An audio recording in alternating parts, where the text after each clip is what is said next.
खून प्यारा, पल के वागे पे तारा,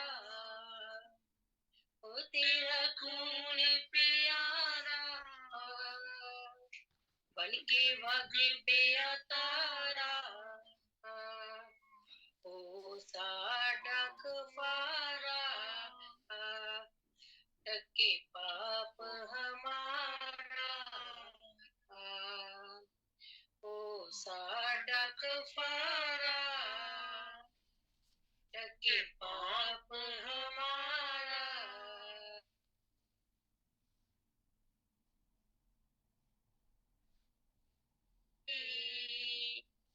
पापी बच्चे देने सारे,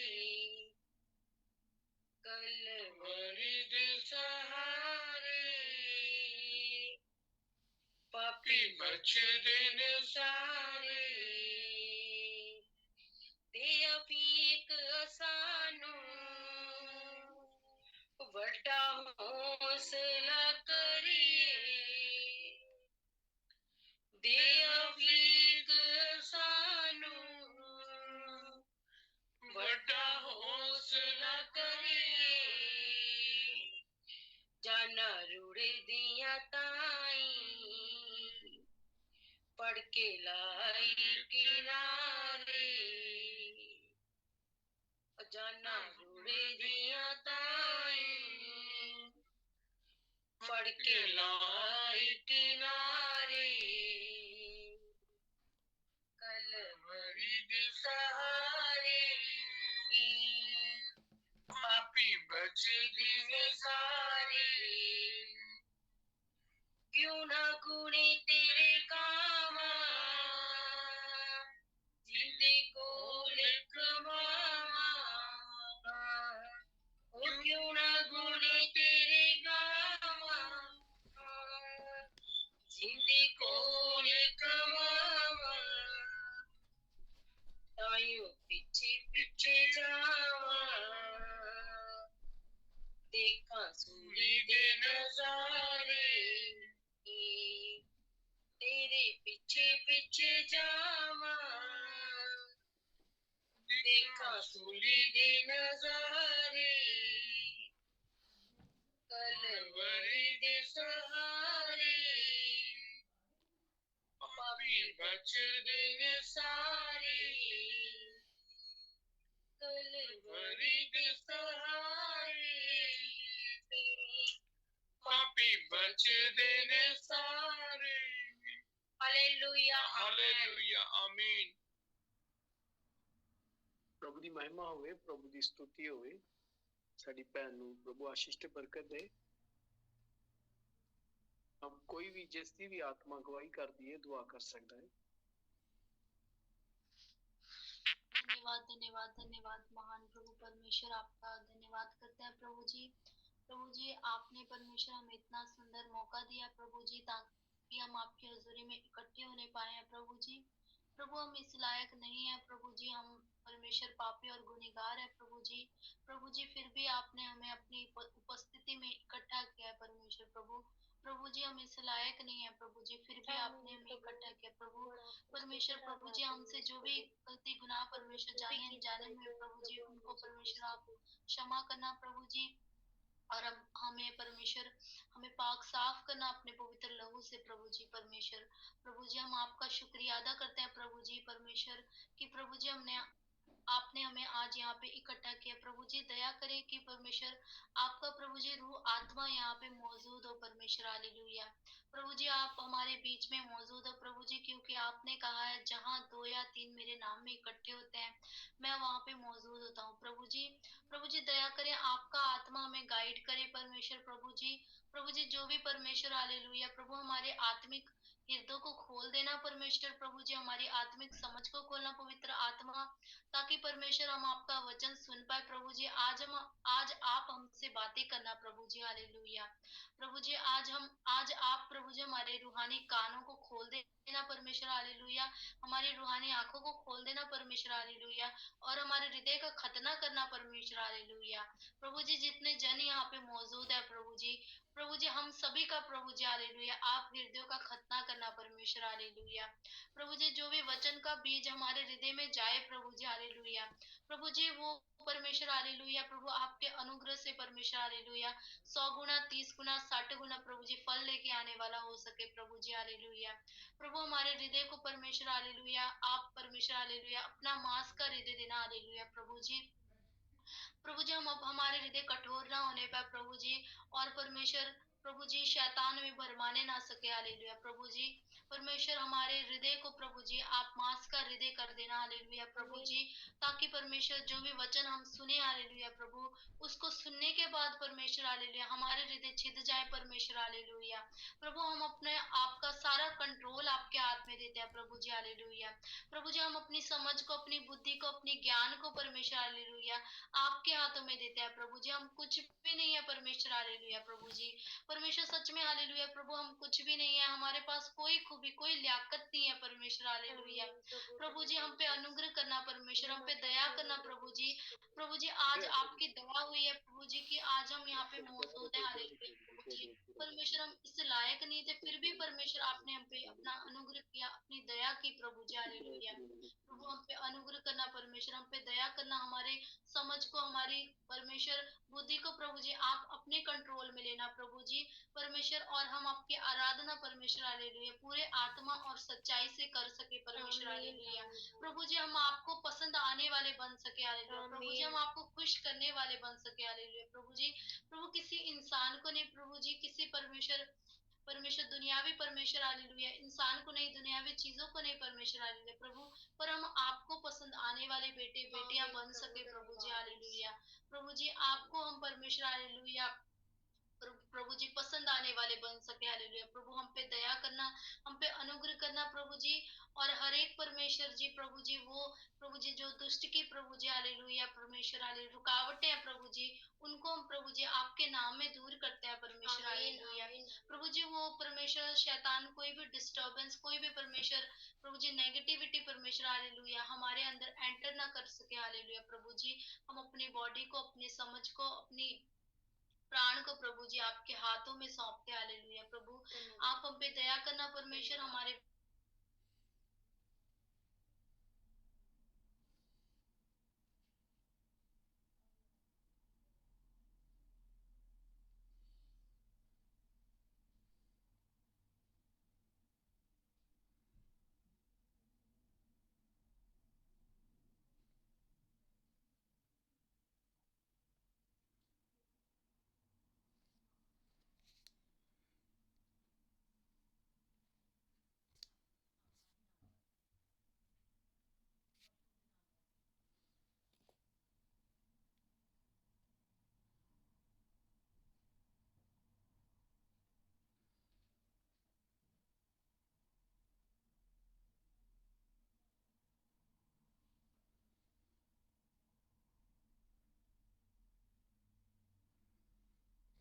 ਹਾਲੇਲੂਇਆ ਹਾਲੇਲੂਇਆ ਪ੍ਰਭੂ ਦੀ ਮਹਿਮਾ ਹੋਵੇ। ਉਹਨਾਂ ਦੇ ਸਿਸਟਰ ਦੇ ਲੱਗਦਾ प्रॉब्लम आ गई नेटवर्क। तो अब हम अपने भाई किशन के साथ प्रभु के पाक और पवित्र कलाम के लिए दुआ करेंगे।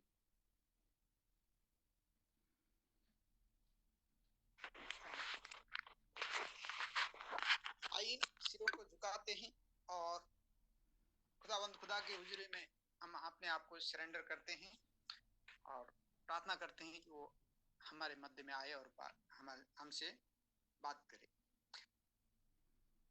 Hallelujah hallelujah hallelujah. पवित्र पवित्र अति पवित्र परम पिता प्रभु परमेश्वर, धन्यवाद करता हूँ प्रभु, और धन्यवाद के साथ में इन प्यारे भाई बहनों के साथ में मैं आपके समीप प्रभु यीशु ख्रिस्ट के नाम में और मीठी जलाली नाम में आपके समीप आता हूँ प्रभु, धन्यवाद के साथ। जी प्रभु, वो धन्यवाद करता हूँ प्रभु, क्योंकि प्रभु आपने हमें आज के दिन तक हमारे भूल गलती गुनाहों को, हमारे अपराधों को क्षमा करते हुए प्रभु आपने हमें सुरक्षित रखे हैं प्रभु, और हमें ये फजल दिए कि प्रभु हम आपके समीप आ सके और आपकी महान वचन को सुन सके। ये आपका अनुग्रह है प्रभु, आपका दया, आपका करुणा, आपका कृपा है प्रभु। जी प्रभु, इसीलिए हम, जैसा कि दाऊद अपने भजन संहिता में लिखता है कि हे यहोवा अपना मार्ग मुझे दिखा, तब मैं तेरे सत्य मार्ग पर चलूंगा। मुझको एक चित्त कर कि मैं तेरे मन का भय मानूं।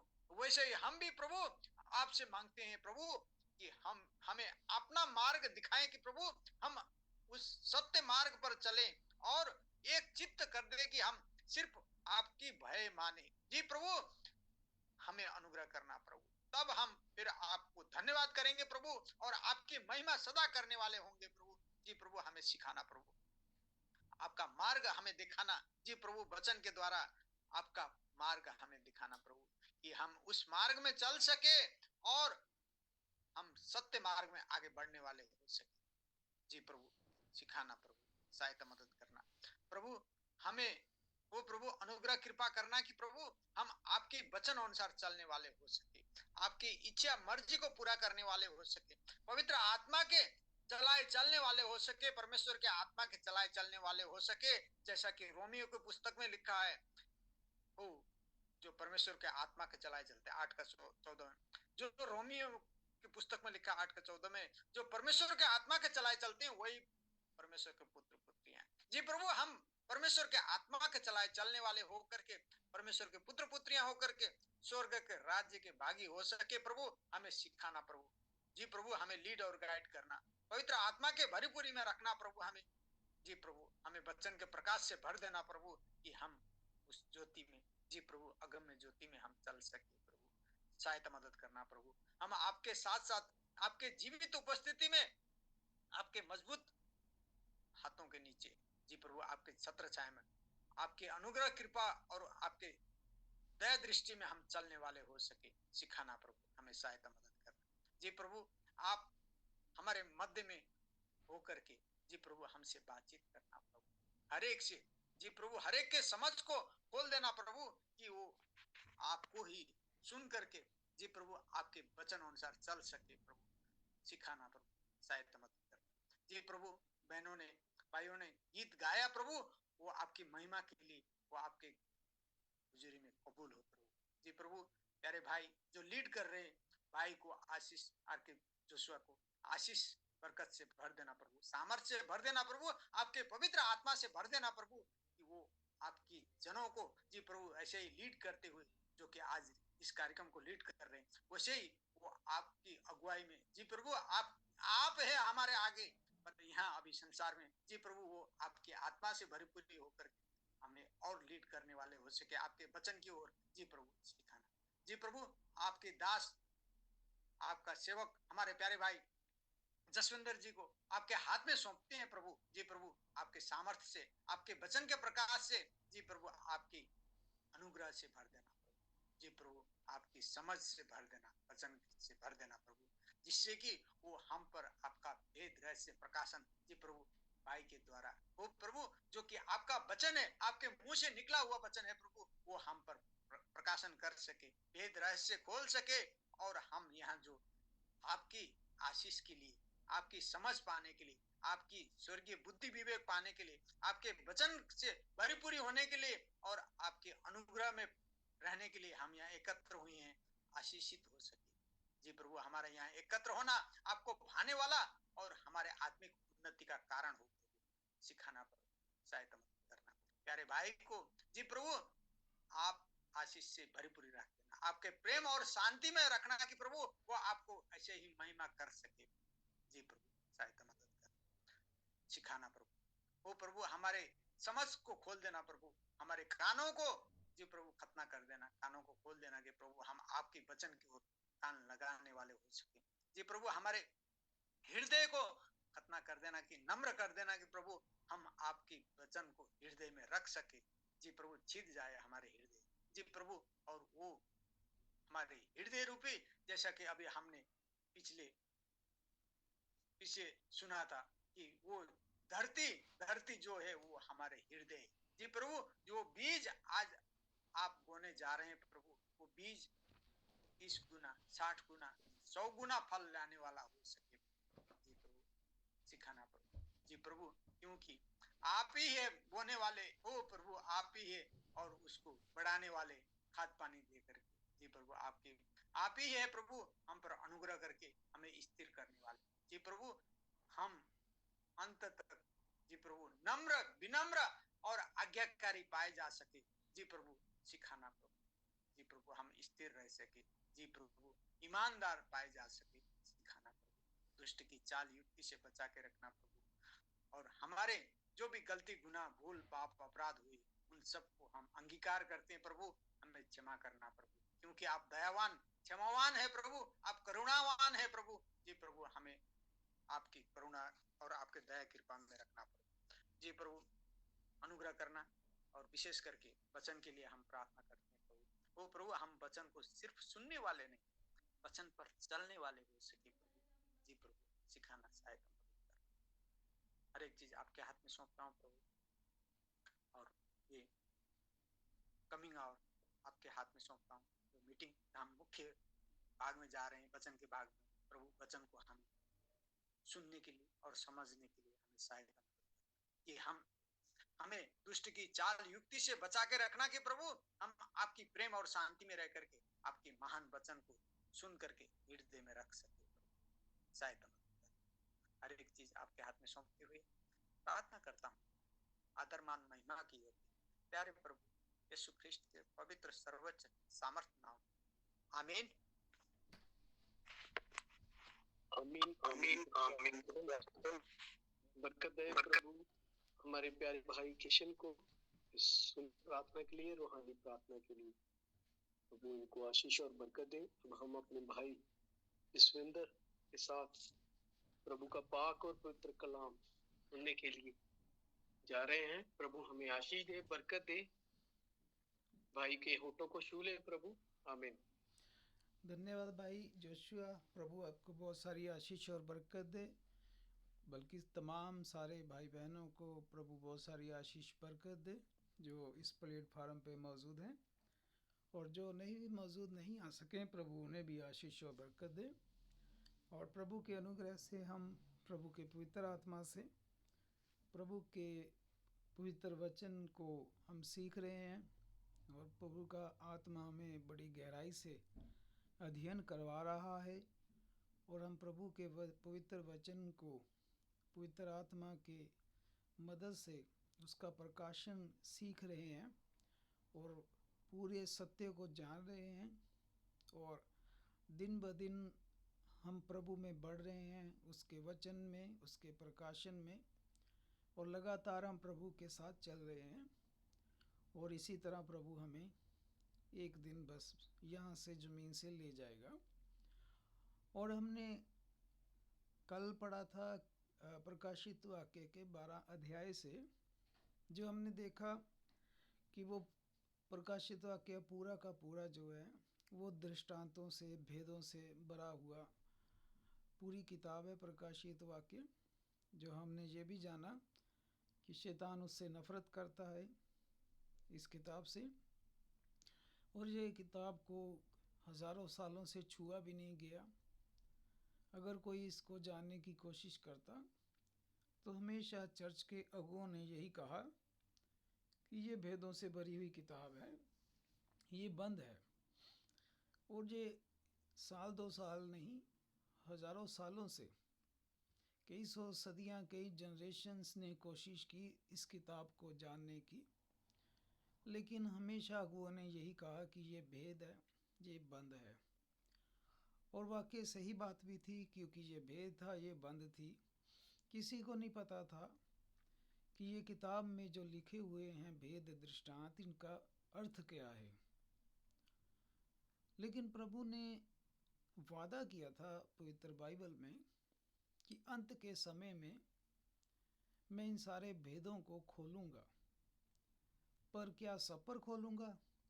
नहीं, प्रभु ने सब पर नहीं कहा था।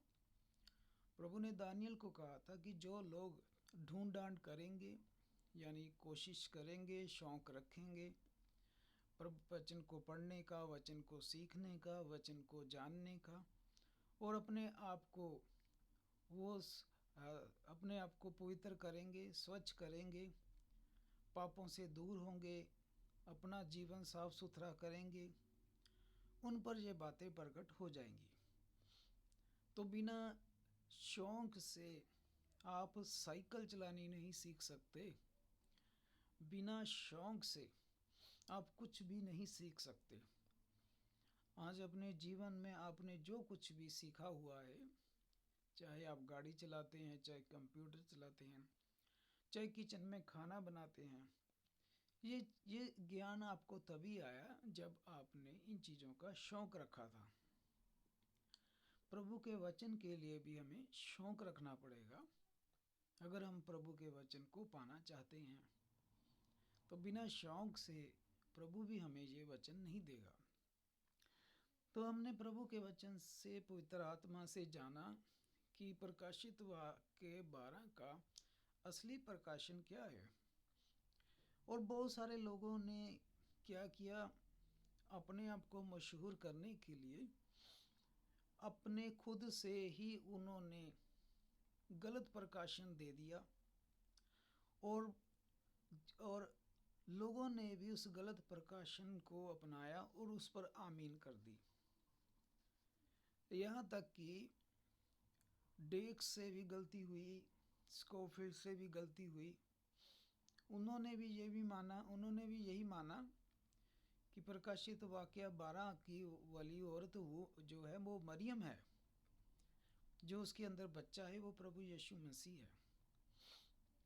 लेकिन हम किसी भी गलत प्रकाशन को आमीन नहीं कहते, क्योंकि हम जानते हैं कि वो ना मरियम से मिलती है औरत, ना वो बच्चा यीशु मसीह से मिलता है। लेकिन प्रभु का हम शुक्रगुजार करते हैं कि प्रभु ने हमारे समय में अपने प्रकाशनों को खोला। अंत समय में उसने सेवकाई दी, जिसकी सेवकाई में ये सारे प्रकाशन खुले और आज हमारे ऊपर ये प्रकाशन खुले हुए हैं। और प्रभु ने कितनी रोटियां बना दी, कितनी मछलियां बना दी। 5000 को प्रभु ने चेलों को दी, चेलों ने आगे 5000 को दी। आज ऐसे ही प्रभु हमें देता है, हम आगे बांट देते हैं। और प्रभु के हम प्रकाशन से जाना था कि वो औरत जो थी, जिसके सर पर सूरज और पाँव में चांद था और उसके सर पर 12 तारों का मुकुट था, उसके पेट में बच्चा था। तो कल हम प्रभु के अनुग्रह से ये प्रकाशन सीख पाए कि औरत जो है वो कलीसिया है, वो चर्च है। अंत में वो ऐसा चर्च है जो सूर्य भी उसके पास है, जो नया नियम का प्रकाश उसके पास है, जो खड़ी चांद के ऊपर है। वो ऐसा चर्च दुनिया में जिसकी फाउंडेशन नींव जो है वो पुराने नियम पर है। और 12 तारों का मुकुट, वो ऐसी कलीसिया जिसके पास 12 चेलों की तालीम भी है। तो हमने सीखा कि वो औरत जो है वो अंत समय का पैगाम का मैसेज है, अंत समय के लोग हैं, अंत समय की कलीसिया है। हमने ये सीखा। हमने फिर ये भी सीखा कि उसके सामने अजगर बैठा हुआ है कि वो बच्चा कब जनेगी तो उसे खा ले।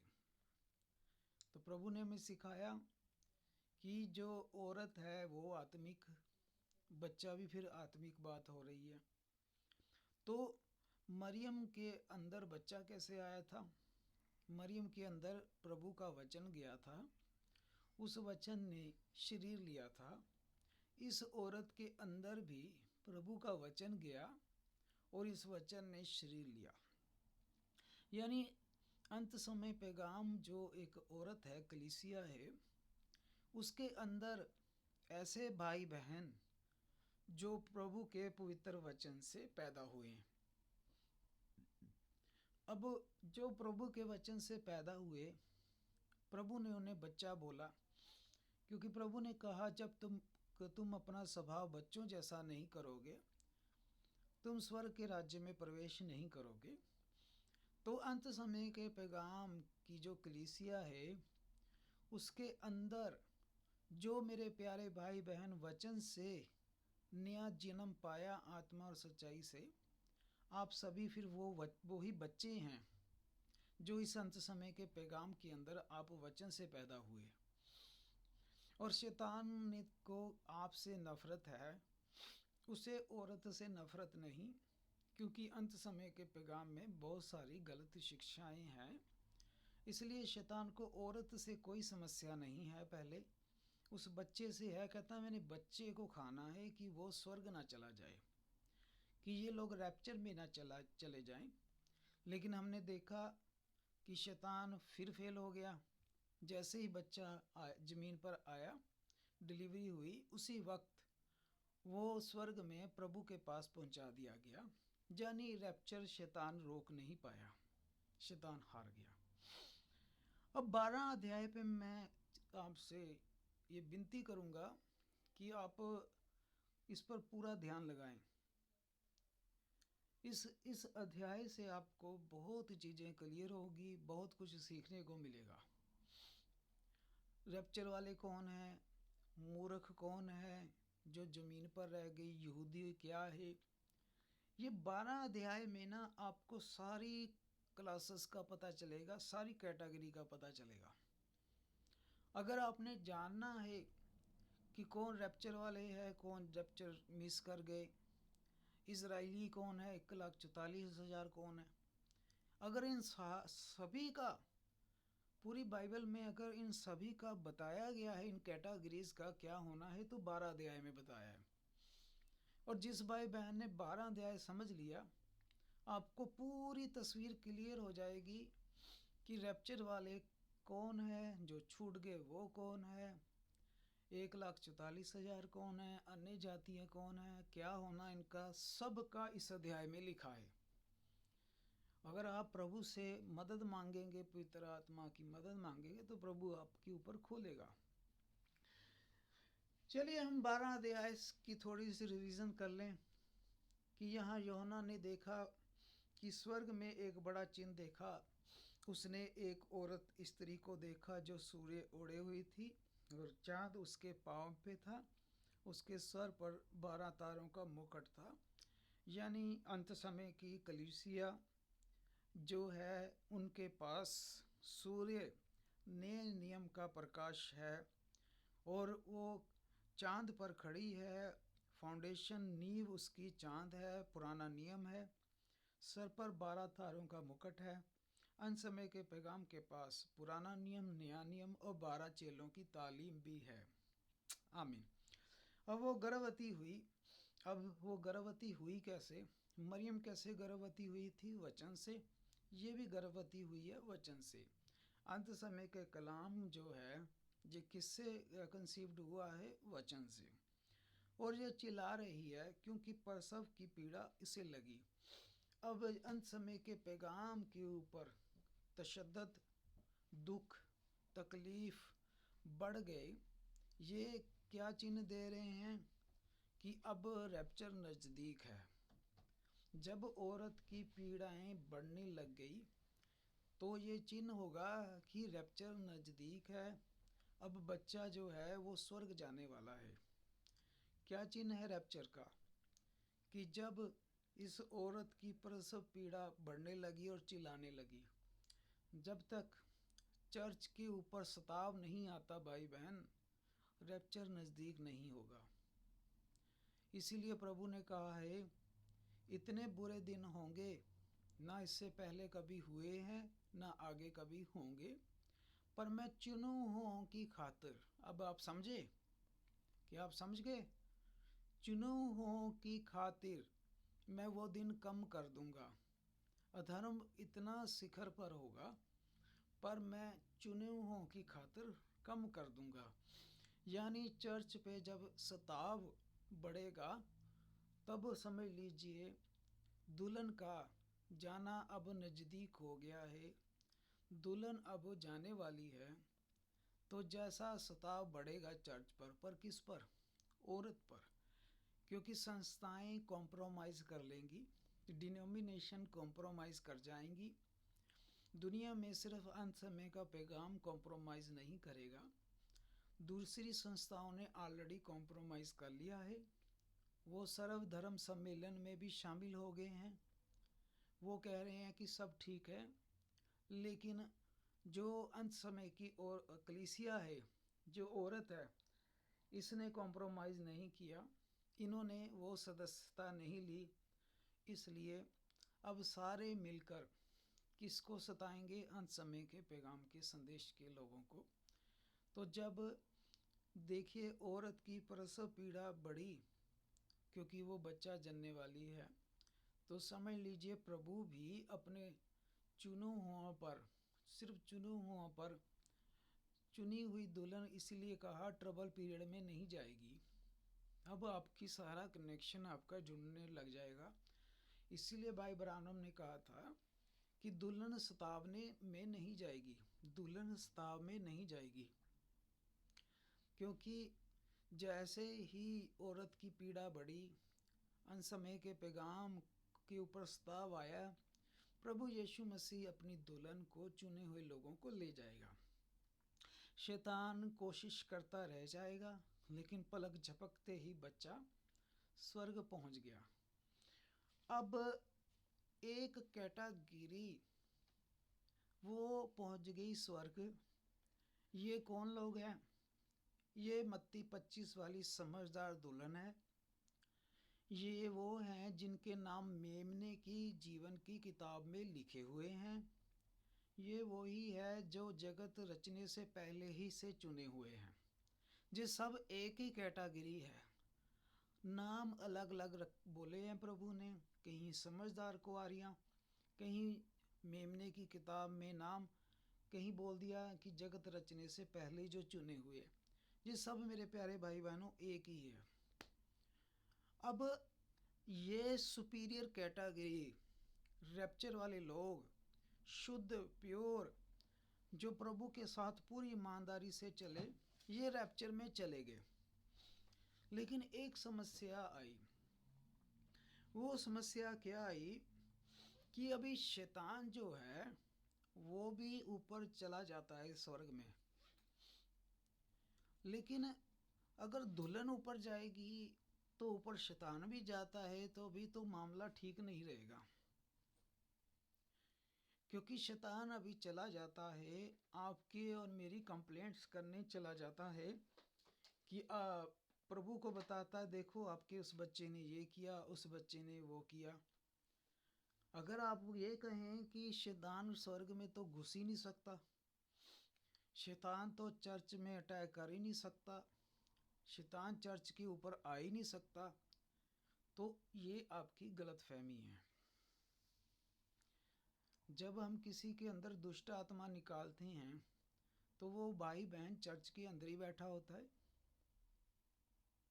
जब किसी भाई बहन की दुष्ट आत्मा निकालते हैं हम, तो वो दुष्ट आत्मा जो उस भाई बहन के अंदर होती है तो चर्च के अंदर ही बैठी होती है ना, क्योंकि वचन पवित्र है। तो आप जब अय्यूब की किताब पढ़ेंगे बाद में, तो वहाँ लिखा कि एक दिन शैतान स्वर्ग में गया, परमेश्वर अपने पुत्रों के साथ वहाँ मौजूद था। तो वहाँ स्वर्गदूतों को परमेश्वर के पुत्र बोला गया है। अय्यूब की किताब में आप पढ़ सकते हैं, पहला अध्याय बाद में। तो वहाँ पर स्वर्गदूतों को परमेश्वर के पुत्र बोला गया है। तो लिखा कि एक दिन परमेश्वर अपने पुत्रों के साथ वहाँ उपस्थित था। तो शैतान वहाँ आया, तो परमेश्वर ने पूछा कहाँ घूमता आया है? कहता मैं पृथ्वी पर से होकर आया हूँ। तो प्रभु ने वहाँ फिर अय्यूब के बारे में बोला, मेरा धर्मी और खरा बंदा देखा है, वो आप सब जानते हैं। पर शैतान वहाँ जाता है। तो शैतान ने वहाँ चैलेंज किया, आप आगे सभी जानते हैं। दोबारा फिर शैतान देखो जा रहा है, प्रभु कहता है अब किधर से आया? कहता है मैं फिर ज़मीन से घूम के आ रहा हूँ। तो इसका मतलब शैतान ऊपर चला जाता है। फिर जाके करता क्या ऊपर? वो जैसे अय्यूब की कंप्लेंट लेके जाता है, आपकी भी मेरी भी लेके जाता है। अब देखें आप, जब दुल्हन ऊपर जानी है, जिनकी कंप्लेंट वो करता है शैतान, जब वो ही स्वर्ग पहुंच गए,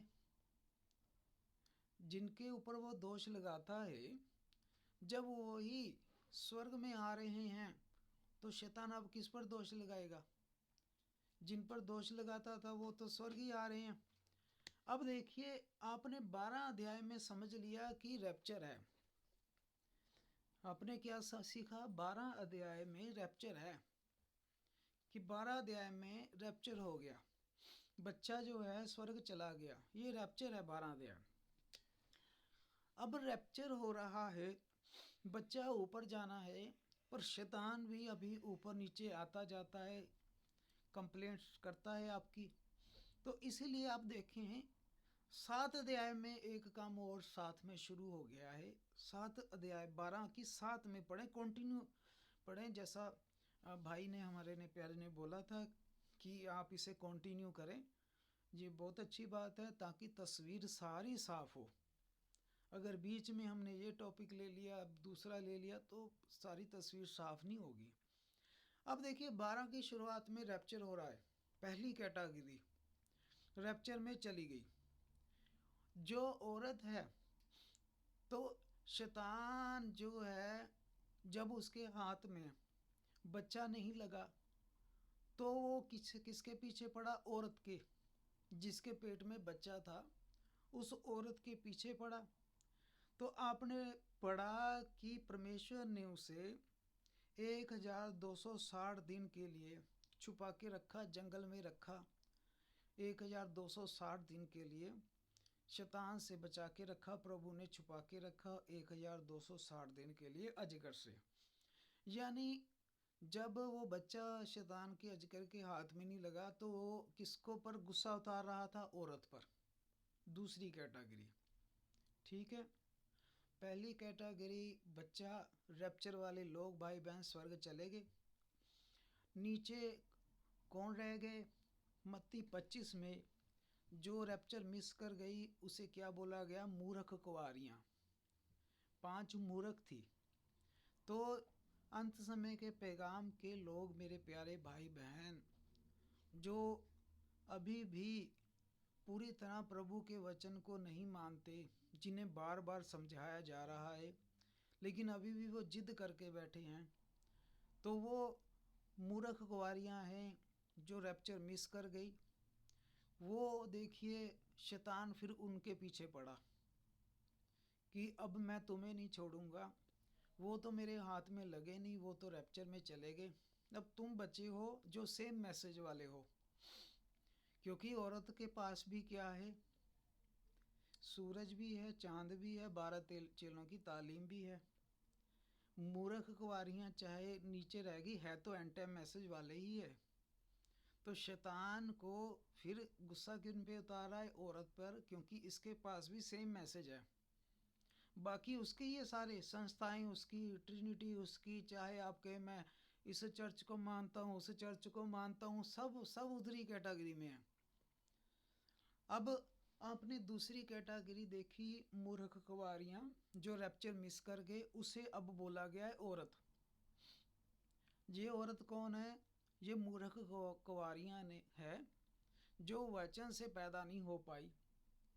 सब कुछ हो गया, एक परमेश्वर मान लिया, भाई ब्रानम को नबी मान लिया, बपतिस्मा भी यीशु मसीह के नाम में ले लिया, लेकिन फिर वे पूरा सुधार नहीं कर पाए। तो ये वो औरत मूर्ख कुंवारियाँ है जो रैप्चर मिस कर गई। अब शैतान इनके पीछे लग गया, क्योंकि वो तो हाथ से निकल गए ना, वो तो प्रभु की दुल्हन रैप्चर करके प्रभु के पास पहुंच गई, अब निकल गई जीवन मरण से, दुख तकलीफों से। जो भाई रैप्चर मिस कर गए मेरे प्यारे भाई बहन, अब देखें उनके पीछे शैतान पड़ा है। दूसरी कैटेगरी, इसमें आप और कैटेगरी भी एक देखेंगे, आगे स्टेप बाय स्टेप चलते हैं। अब 7 अध्याय देखें। जब दुल्हन ने स्वर्ग जाना है विश्वासियों ने, तो फिर वहाँ आगे से शैतान का काम नहीं ना रहेगा जो दोष लगाता है।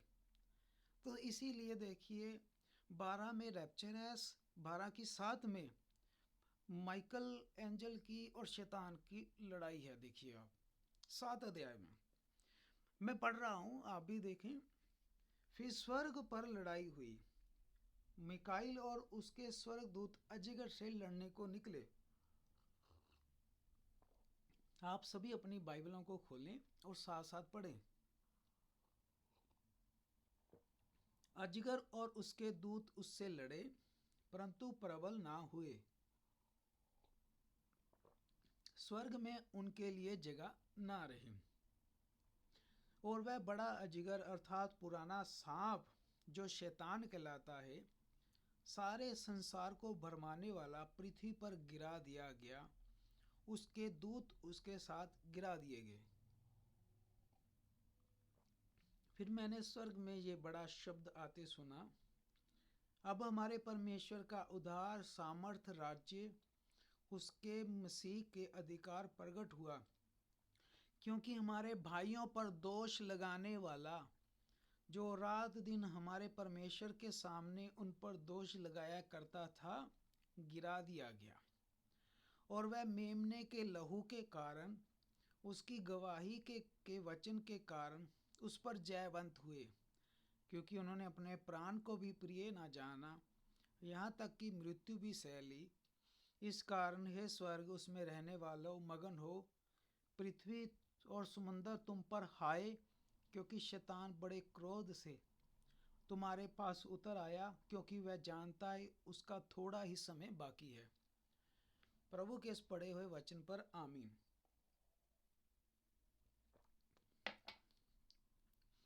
तो आपने 12 की 7 से अब पढ़ लिया। अब आयत से आयत चलते हैं। जब देखिए रैप्चर हो रहा है, माइकल एंजल प्रभु का फरिश्ता, फाइटर एंजल, उसकी शैतान से लड़ाई हो रही है।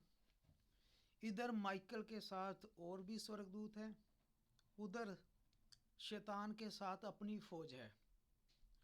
आज अब तक क्या कर रहा है शैतान? जो आप सोचते हैं कि इल्यूमिनाटी है, ये ग्रुप है, वहाँ पर लोगों को अपनी सोल बेचनी होती है शैतान को। फिर शैतान के साथ वो डीलिंग करते हैं लोग। शैतान उनसे कहता है कि तुम्हें जो चाहिए मैं दूंगा, शोहरत, पैसा, धन, दौलत। तो जो लोग कहते हैं हमें धन, दौलत, शोहरत, पैसा चाहिए, शैतान चाहे तू दे कि कोई हो, शैतान कहता है फिर मुझे भी उसके बदले में तुमसे चाहिए। मुझे तुमसे पैसा नहीं चाहिए कुछ। शैतान कहता है मुझे तुम्हारी सोल चाहिए। अब आपको समझ आ रहा होगा कि क्यों लोग अपनी सोल बेचते हैं शैतान को। जब एक इंसान ने शोहरत, पैसे, धन, दौलत, मशहूरी के लिए सोल बेच दी, तो वो भाई स्वर्ग सोल जाएगी थोड़ी, वो स्वर्ग में जाएगी नहीं सोल। हमको भी ऑफर्स होती है, पैसा, धन, दौलत, शोहरत, हमें भी बहुत ऑफर होते हैं शैतान की तरफ से।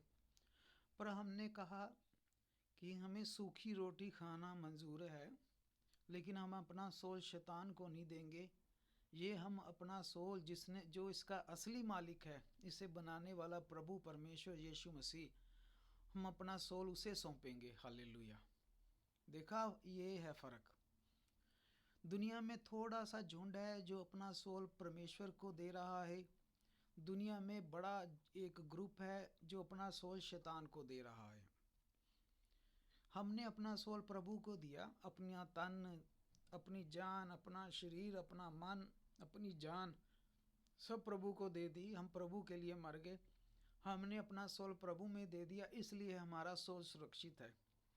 अगर हम मर भी जाएंगे तो हमारा शरीर जरूर सड़ जाएगा, दफना दिया जाएगा, लेकिन हमारा सोल कहाँ होगा? प्रभु के पास, आराम वाली जगह पर। जब प्रभु आएगा, वो दिन आएगा क़यामत का, पुनरुत्थान का, तो प्रभु हमें वो शरीर देगा ग्लोरीफाइड, पर हमारा सोल नहीं मरेगा प्यारे भाई बहनों। लेकिन दूसरे भी एक ग्रुप है जो कहते हैं हमें धन चाहिए, आगे का किसने देखा, स्वर्ग नरक किसने देखा, हमें तो अब क्या इस जीवन में पैसा चाहिए, इस जीवन में गाड़ियाँ चाहिए, बंगले चाहिए, शोहरत चाहिए, कोई फ़र्क नहीं पड़ता हम कहाँ जाना है। तो वो कहते हैं कि हम अपना सोल जो है, अपना सोल शैतान आपको बेचते हैं। तो वो कुछ लोग, बहुत सारे लोग अपना सोल शैतान को बेचते हैं। अब देखिए, जो लोग अपना सोल शैतान को बेच रहे हैं, वो किसकी फौज में भर्ती हो रहे हैं? शैतान की। वो किसकी ओर भर्ती हो रहे हैं? शैतान अपनी फौज जमा कर रहा है, शैतान अपना फौज बड़ी कर रहा है। दूसरी तरफ जो प्रभु में सोते हैं उनका सोल प्रभु की तरफ जा रहा है। अब यहाँ पर देखिए लड़ाई हुई है, फाइटिंग। अब माइकल के पास अपनी फौज है, एंजल है, प्रभु के भी लोग हैं जो 19 में आएंगे। वो प्रकाशित वाक्य 19 में आएंगे, उधर बाद में जाएंगे हम। यहाँ माइकल है और उसके स्वर्गदूत है, उधर शैतान और उसकी जितने भी फालन एंजल है जो स्वर्ग से गिरा दिए गए, और उसके जो भी है भाई करोड़ों पता नहीं जितने भी गुरु सब उसके साथ हैं। वो तो बड़ी लड़ाई हुई।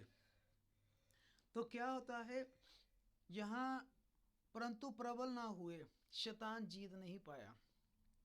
आप पूरा इतिहास देख लें, शैतान कभी भी नहीं जीता। शुरू से देख लें, शैतान कभी नहीं जीता।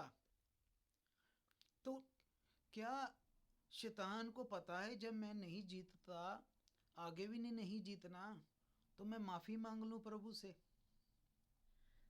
क्या आप कुछ लोगों से उम्मीद रखते हैं कि कुछ लोग ऐसे होते हैं कि जो अपनी गलती मान लेते हैं?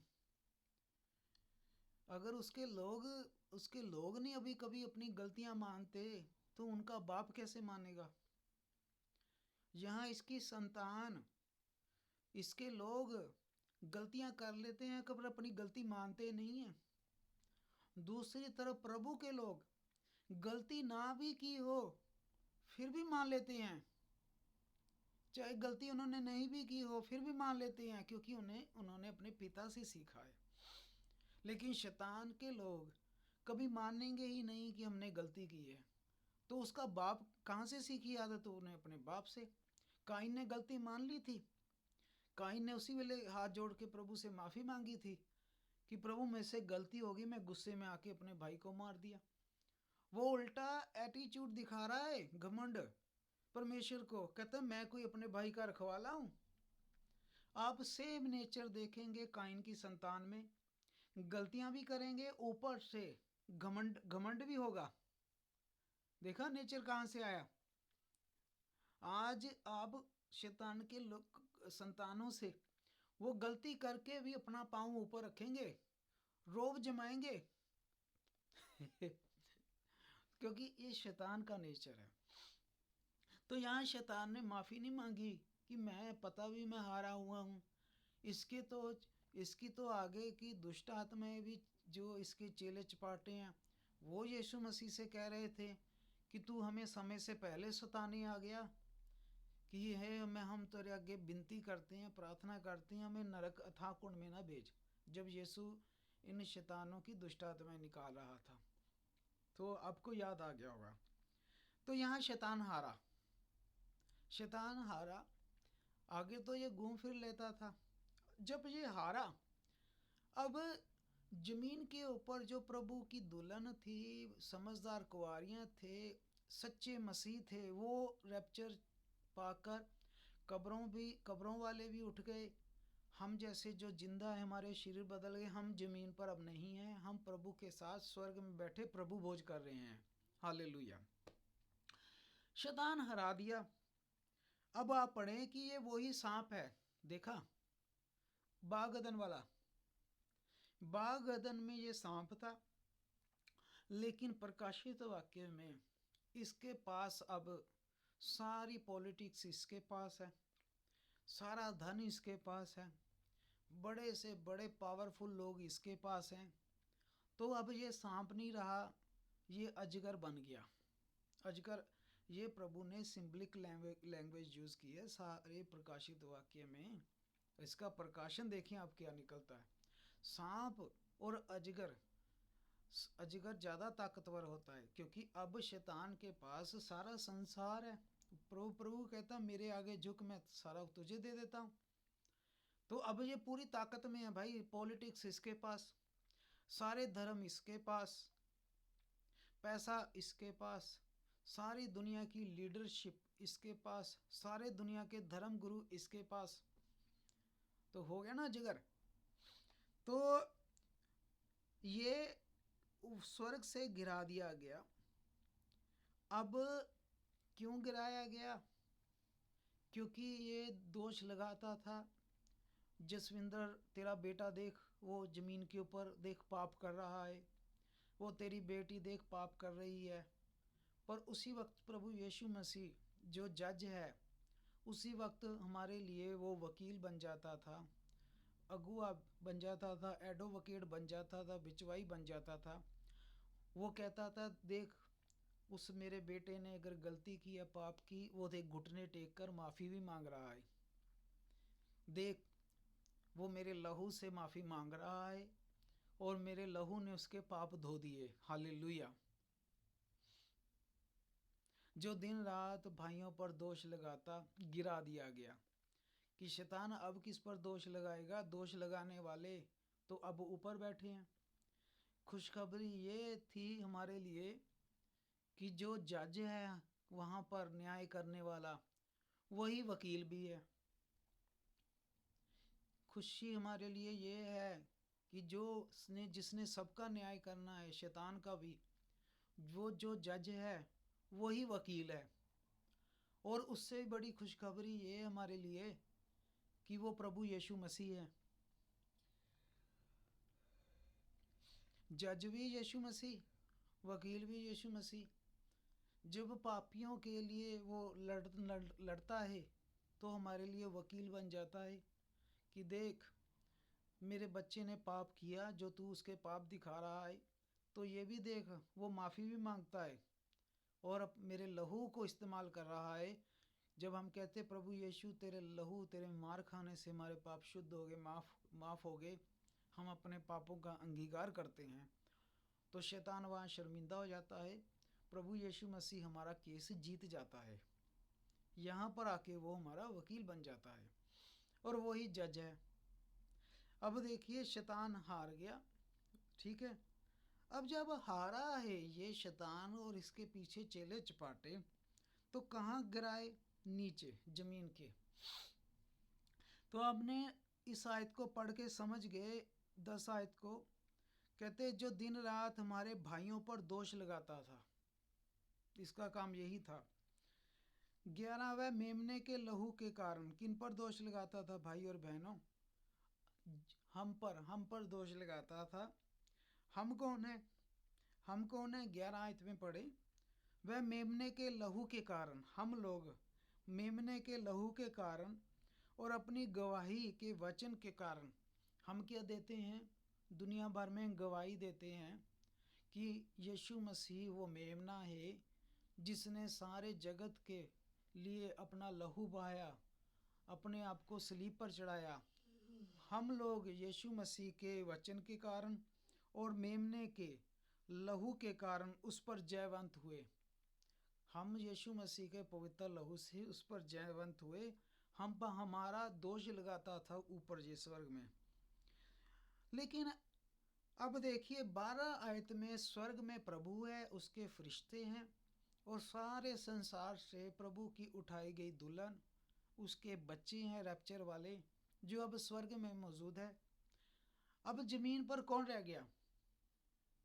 जमीन पर एक तो रह गए जो लोग रैप्चर मिस कर गए, मूर्ख कुंवारियाँ, दूसरा अन्य जातियाँ, तीसरा यहूदी।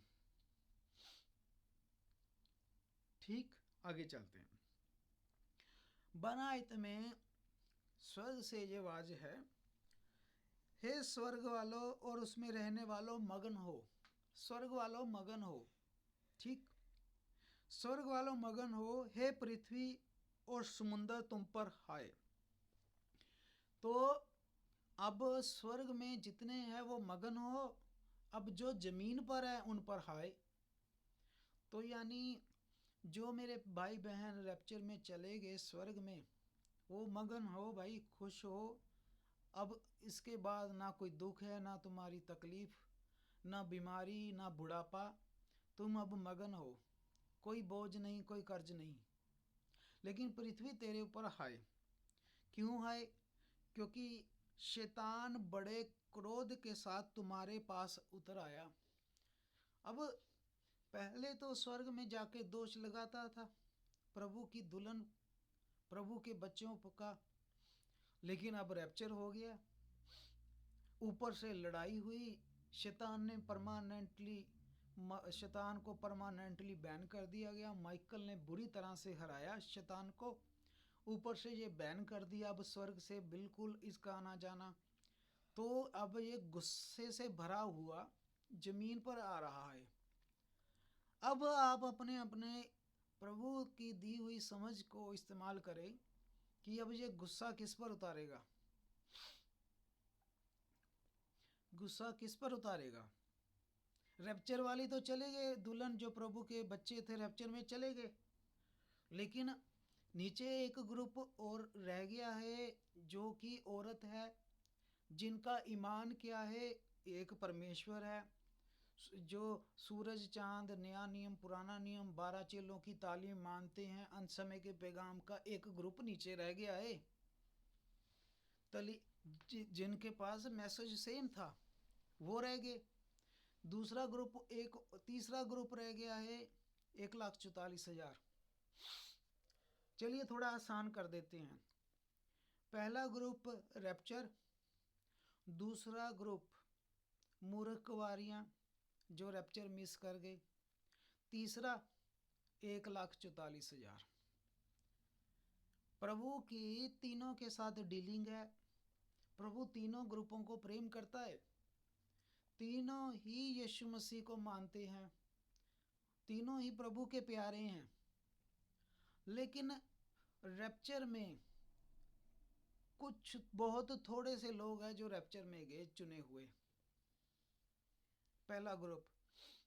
दूसरा ग्रुप जो अंत समय पैगाम का है, लेकिन फिर भी कहीं ना कहीं उन्होंने वचन के साथ 100% पूरा एक्यूरेट नहीं चले, प्रभु को कहीं ना कहीं नाराज किया, वो हम जानते ही हैं कहाँ पर है। तो वो रैप्चर मिस कर गए। लेकिन जैसे भी हैं वो प्रभु के ही हैं, जैसे भी हैं, दूसरों से ठीक हैं, संस्थाओं से। प्रभु ने उनको 1260 दिन के लिए जंगल में रखा। तीसरा एक ग्रुप है 1,44,000। अब इन तीनों में से कितने ग्रुप जमीन पर रह गए? 2। रैप्चर वाला ग्रुप प्रभु के पास है, 2 ग्रुप जो हैं जमीन पर रह गए हैं। अब मूर्ख कुंवारियाँ 1,44,000। अब शैतान गुस्से से आ रहा है जमीन पर। अब आगे बढ़े, मेरे को उम्मीद है आप यहाँ तक समझ गए हैं। शैतान बड़े क्रोध से तुम्हारे पास आ रहा है, क्योंकि वह जानता उसका थोड़ा समय बाकी है। 13 आयत से अब शुरू करें आप, प्रकाशित वाक्य 12 और 13 से। जब अजगर ने देखा कि मैं पृथ्वी पर गिरा दिया गया हूँ, तो उस स्त्री के जो बेटा जनी थी सताया। अब आए आप ध्यान से सुने। जब तक उस स्त्री के पेट में बच्चा था, उसने स्त्री को कुछ नहीं सताया। इसे समझ रहे हैं आप? अंत समय पैगाम को बिल्कुल नहीं उसने कुछ कहा। वो कहता ठीक है भाई, एंड टाइम मैसेज वालों, जो तुम्हारा विश्वास है करते रहो, प्रचार करते रहो, हम तो वही ट्रिनिटी मानेंगे, हम तो सबको कहेंगे कि सबको सब जो मान रहे हैं उनके द्वारा मुक्ति है भाई। नहीं सताया। एक समय था उसने औरत को नहीं सताया। जब तक रैप्चर नहीं हुआ उसने औरत को नहीं सताया। जब तक बेटा स्वर्ग में नहीं गया उसने औरत को नहीं सताया।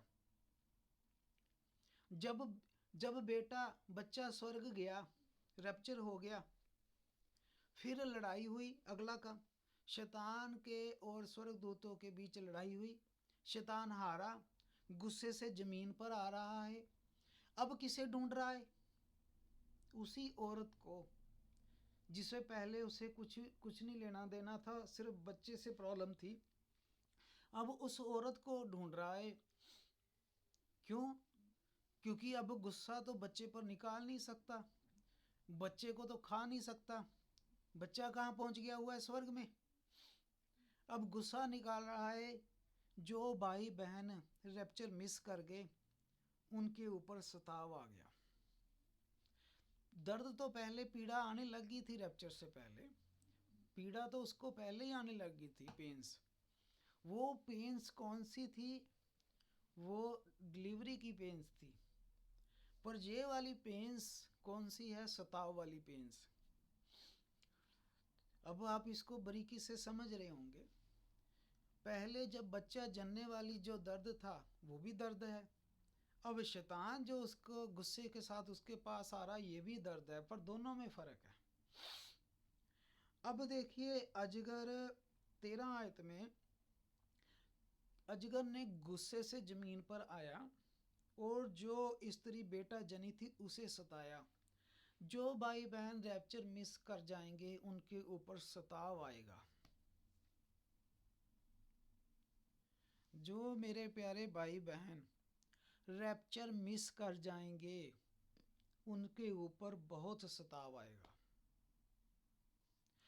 आप ऐसा करें, नहमिया 9:21 में पढ़ें, जो प्रभु ने कहा कि वो 1260 दिन तक उस औरत को जंगल में रखा गया, अजगर उसके पीछे पड़ा। तो जब आप नहमिया पढ़ते हैं तो आप समझ जाएंगे इसका क्या अर्थ है। नहमिया 9 और उसकी 21 आयत मैं पढ़ रहा हूँ। नहमिया 9 एजरा, हाँ नहमिया नबी है और 9 उसकी 21 आयत में पढ़ रहा हूँ। अगर कोई भाई इधर चैट बॉक्स में लगाना चाहता है तो लगा सकता है।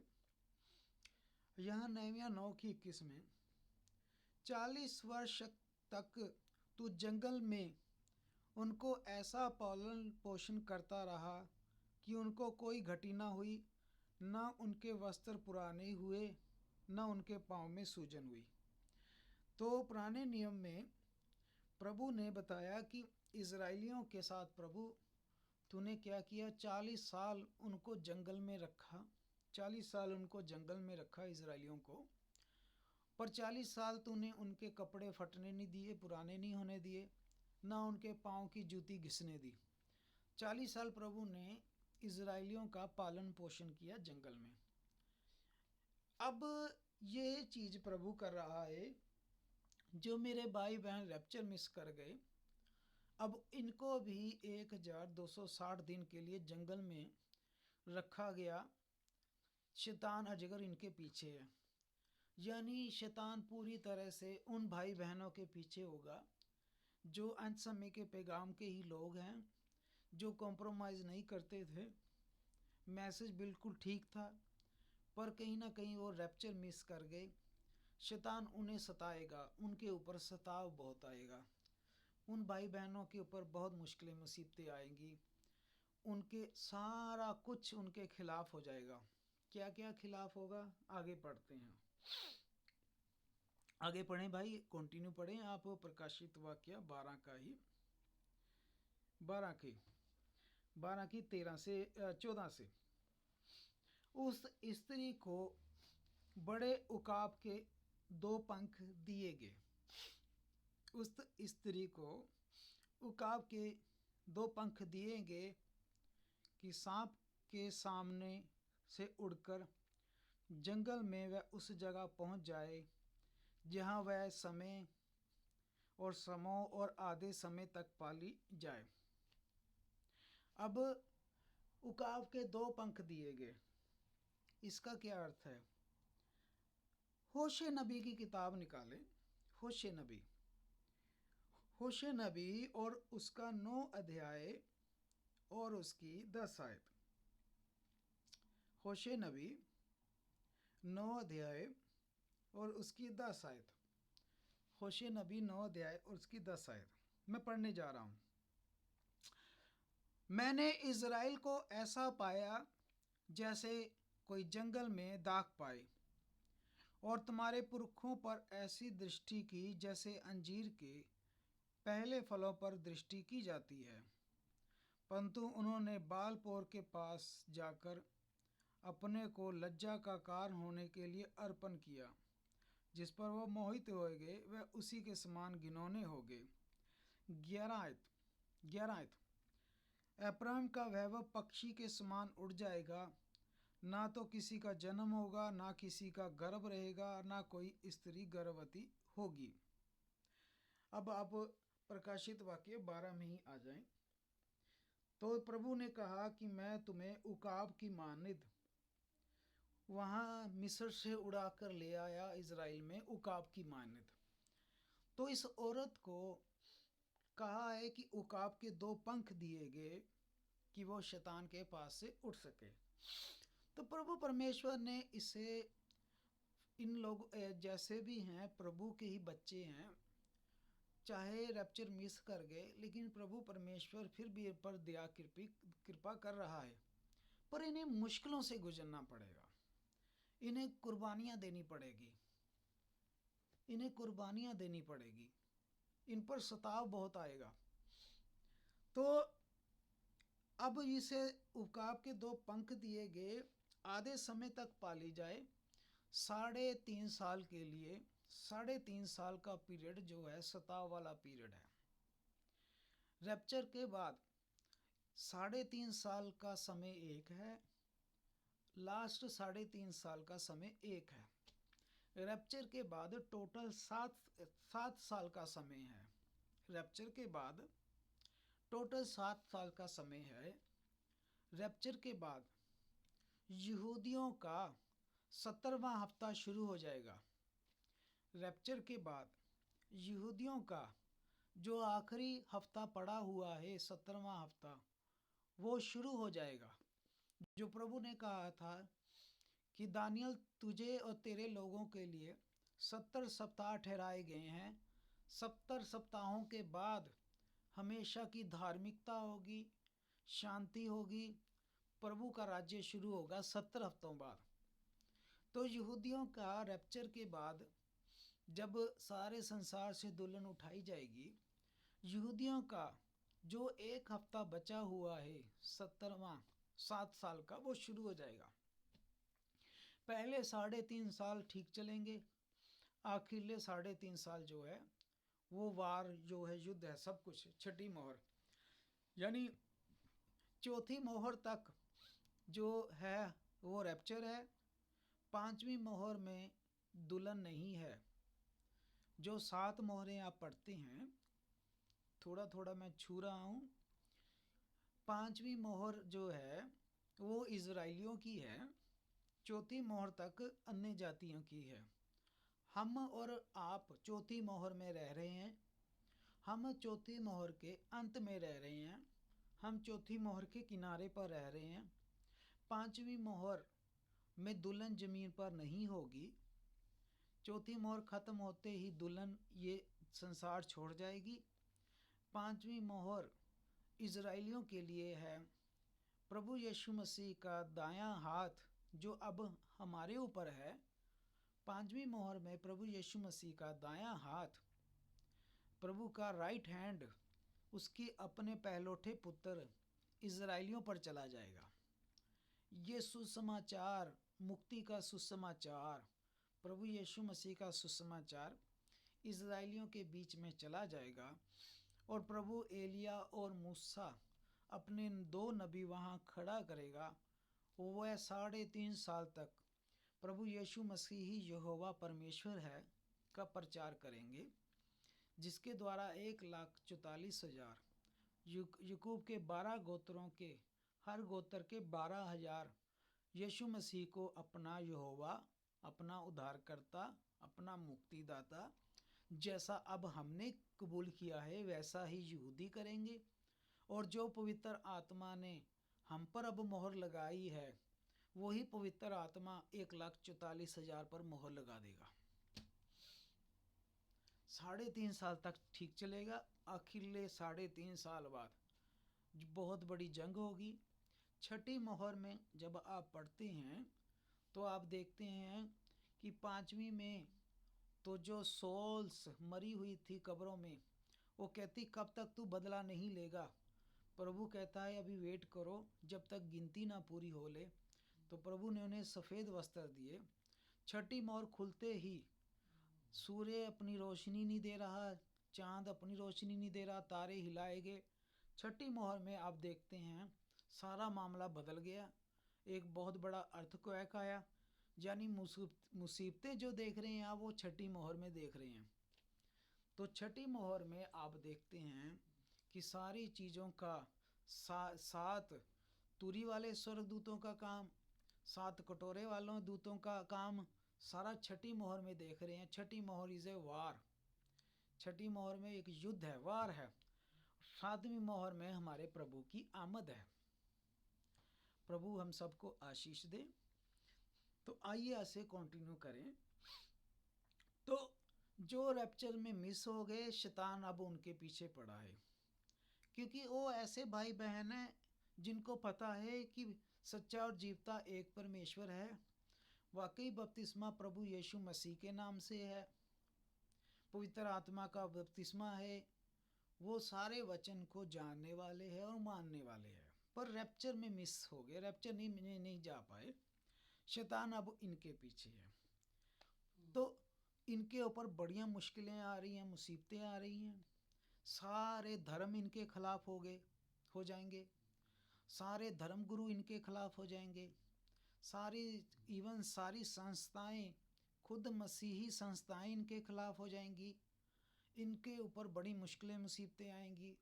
इनको हुक्म निकल जाएगा कि आप चर्च नहीं लगा सकते, आप इकट्ठे नहीं हो सकते।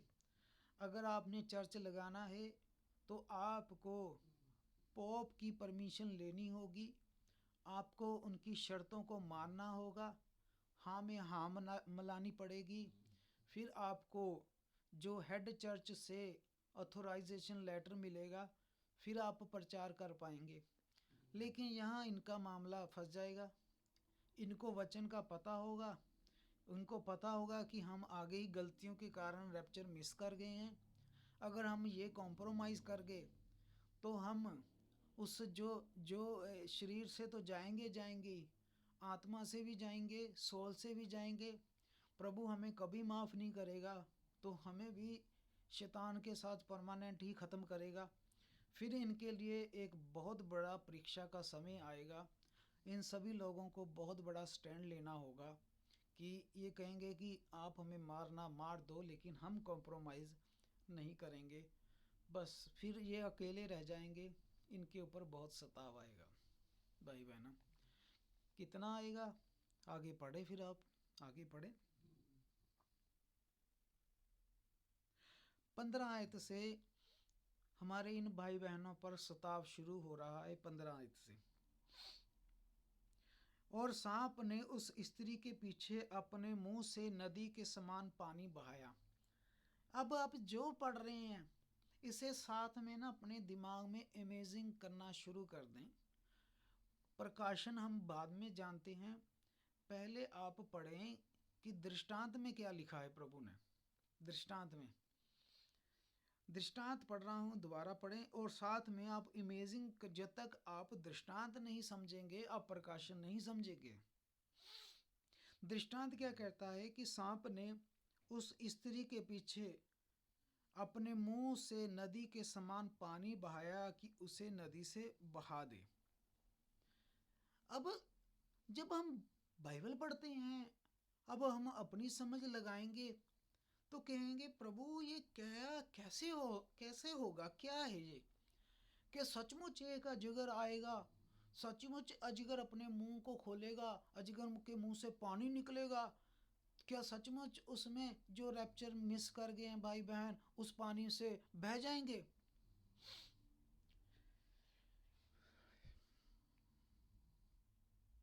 चेले कहते प्रभु तू दृष्टांतों में बातें क्यों करता है? प्रभु कहता है तुम्हें समझ दी गई है। हमारी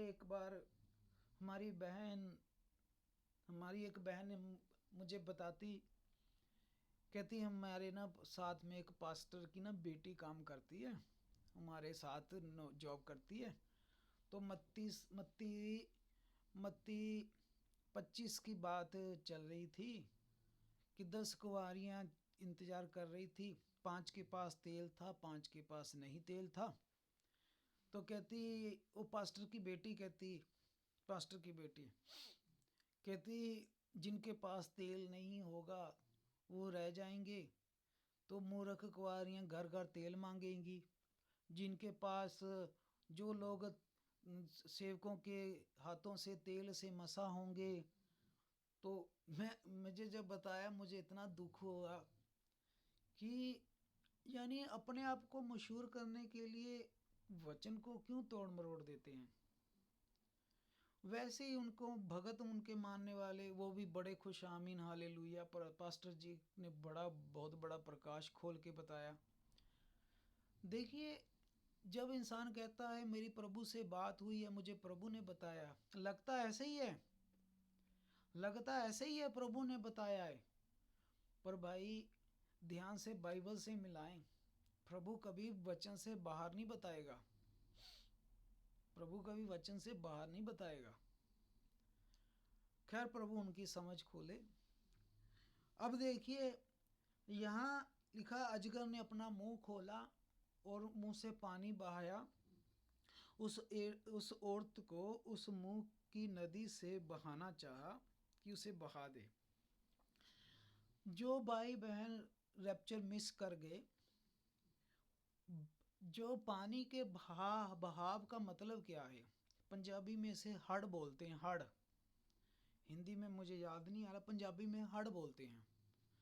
किसी पूरा इन पर हड़ आया है, पूरा इन पर पानी का हड़ आया है, जो लोग रैप्चर मिस कर गए। लेकिन ये हड़ जो आया है, मैं पंजाबी याद आ रहा मुझे, हड़ फ्लड, इंग्लिश में फ्लड बोलते हैं, इंग्लिश में फ्लड लिखा है। यानी ये पानी, ये सचमुच पानी नहीं है। अगर कोई बहन बाढ़ भैया, बाढ़। हाँ बाढ़ भाई, बाढ़। थैंक यू भाई जोशुआ, थैंक यू भाई। भाई जोशुआ की हिंदी अच्छी है। बाढ़, ठीक है, बाढ़ बाढ़।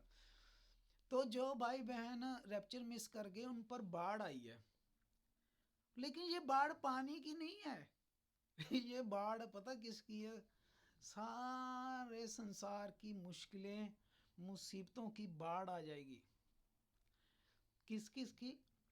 पहले सारी राजनीतिक पार्टियां इन पर हमला करेंगी।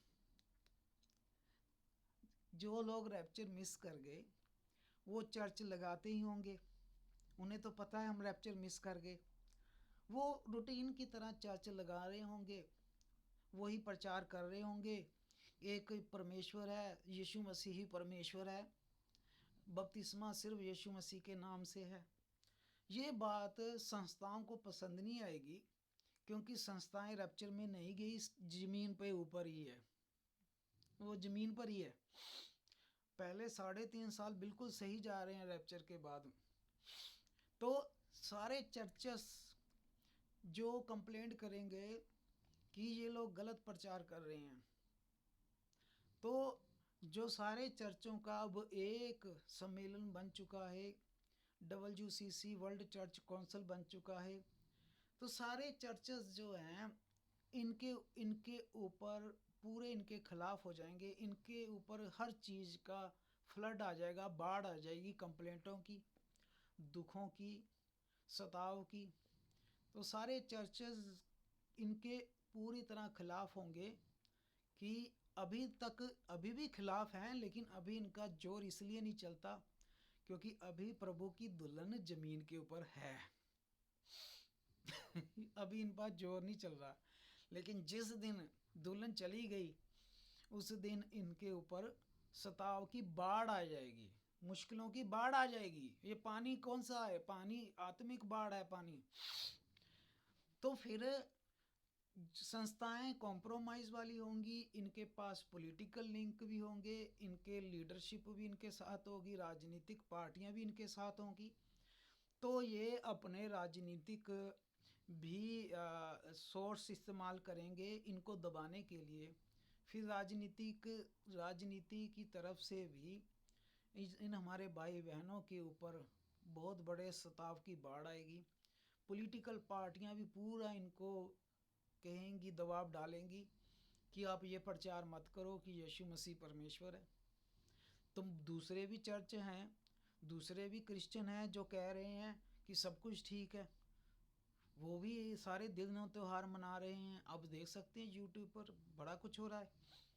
वो तो हमारे भगवानों को भी मान रहे हैं, एक आप ही हो जो कह रहे हैं प्रसाद नहीं खाना, यीशु मसीह परमेश्वर है। तो राजनीतिक पार्टियों का भी इनके ऊपर सताव आएगा। बस रहेगी पुलिस, वो भी उनका कानून, उनका तो कानून भी उनका सताव आएगा। इनको शर्त यही रखी जाएगी कि अगर आप चर्च चलाना चाहते हैं, अगर आप इकट्ठा होना चाहते हैं घर में 2 या 4, तो आप पहले अपने जो चर्च है आपका WCC उसकी मान्यता लें। जिस चर्च के पास मान्यता नहीं है वो प्रचार नहीं कर पाएगा, वो चर्च नहीं लगा पाएगा। अब जब ये मान्यता पता करने जाएंगे, अब तो मिल जाती है मान्यता, लेकिन उस वक्त ये लेने जाएंगे मान्यता, तो वहाँ पोप की लिखी हुई शर्तें होंगी कि अगर आप इन शर्तों को मानते हैं तब पोप की तरफ से आपको मान्यता मिलेगी। वो शर्तें ये होंगी कि सब धर्मों में मुक्ति है, किसी धर्म सभी धर्मों में मुक्ति है, सभी ठीक है, कोई किसी को भी माने, सब में उधार है। तो यहाँ फिर इनका मामला फंसेगा।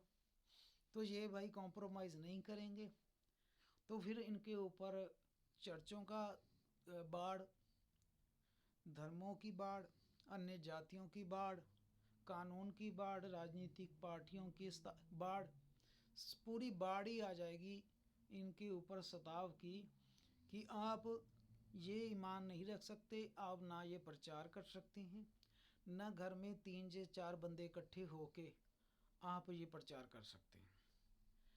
और इनके लिए ना करना बड़ा मुश्किल होगा और हाँ करना बड़ा मुश्किल होगा।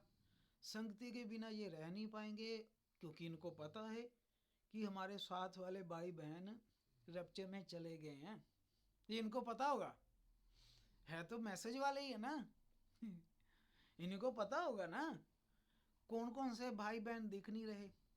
इनको अब लुधियाने वाले जो भाई बहन है उन्हें पता ही होगा कि कौन से हमारे साथ वाले भाई बहन अब नज़र नहीं आ रहे तो अब इनको होगा कि सारी दुनिया हमारे खिलाफ है, बाड़ा रखी है, दूसरी तरफ प्रभु है, हम माने किसकी माने।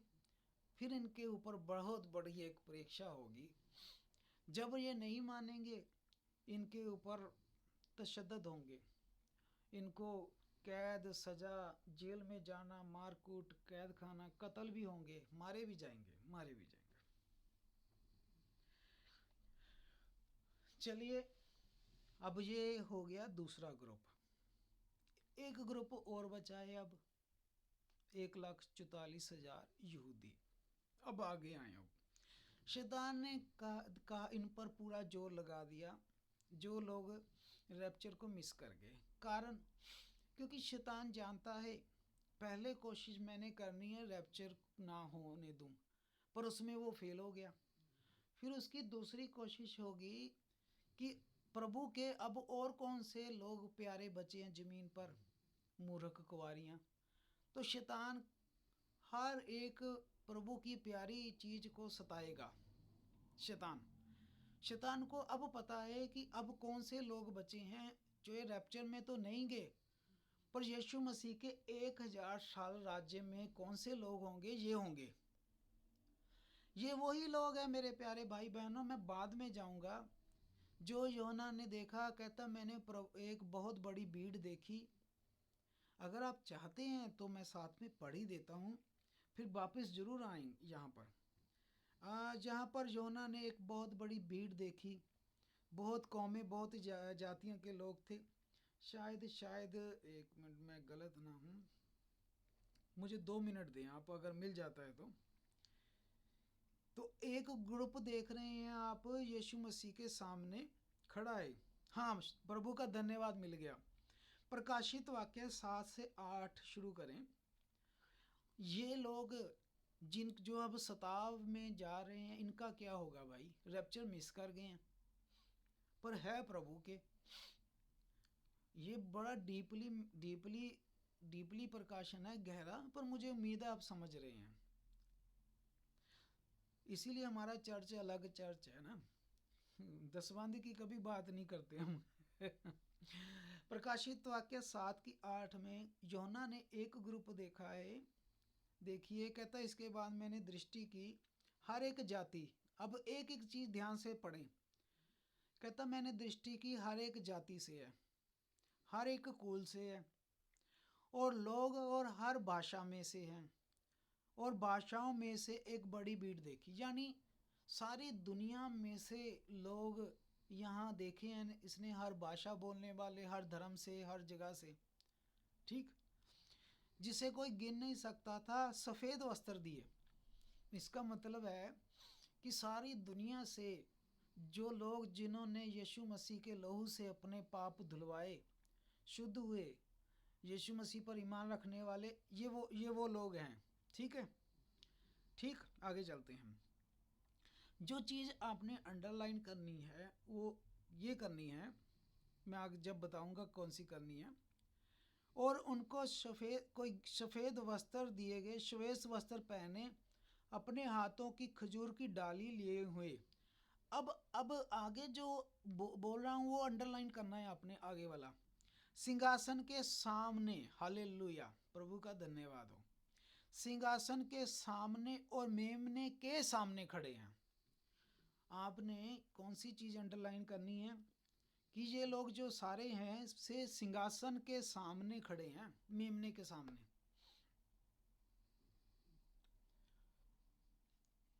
ये लोग सिंहासन के, मेमने के, परमेश्वर के सामने खड़े हैं।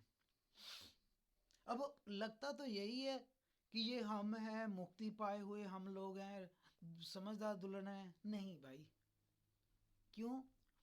क्योंकि जब चेलों ने कहा कि हम अपना सब कुछ छोड़ के तेरे पीछे लगे हैं, ठीक, तो आपको याद नहीं प्रभु ने कहा था कि तुम मेरे साथ बैठकर इज़राइल के 12 गोत्रों का न्याय करोगे।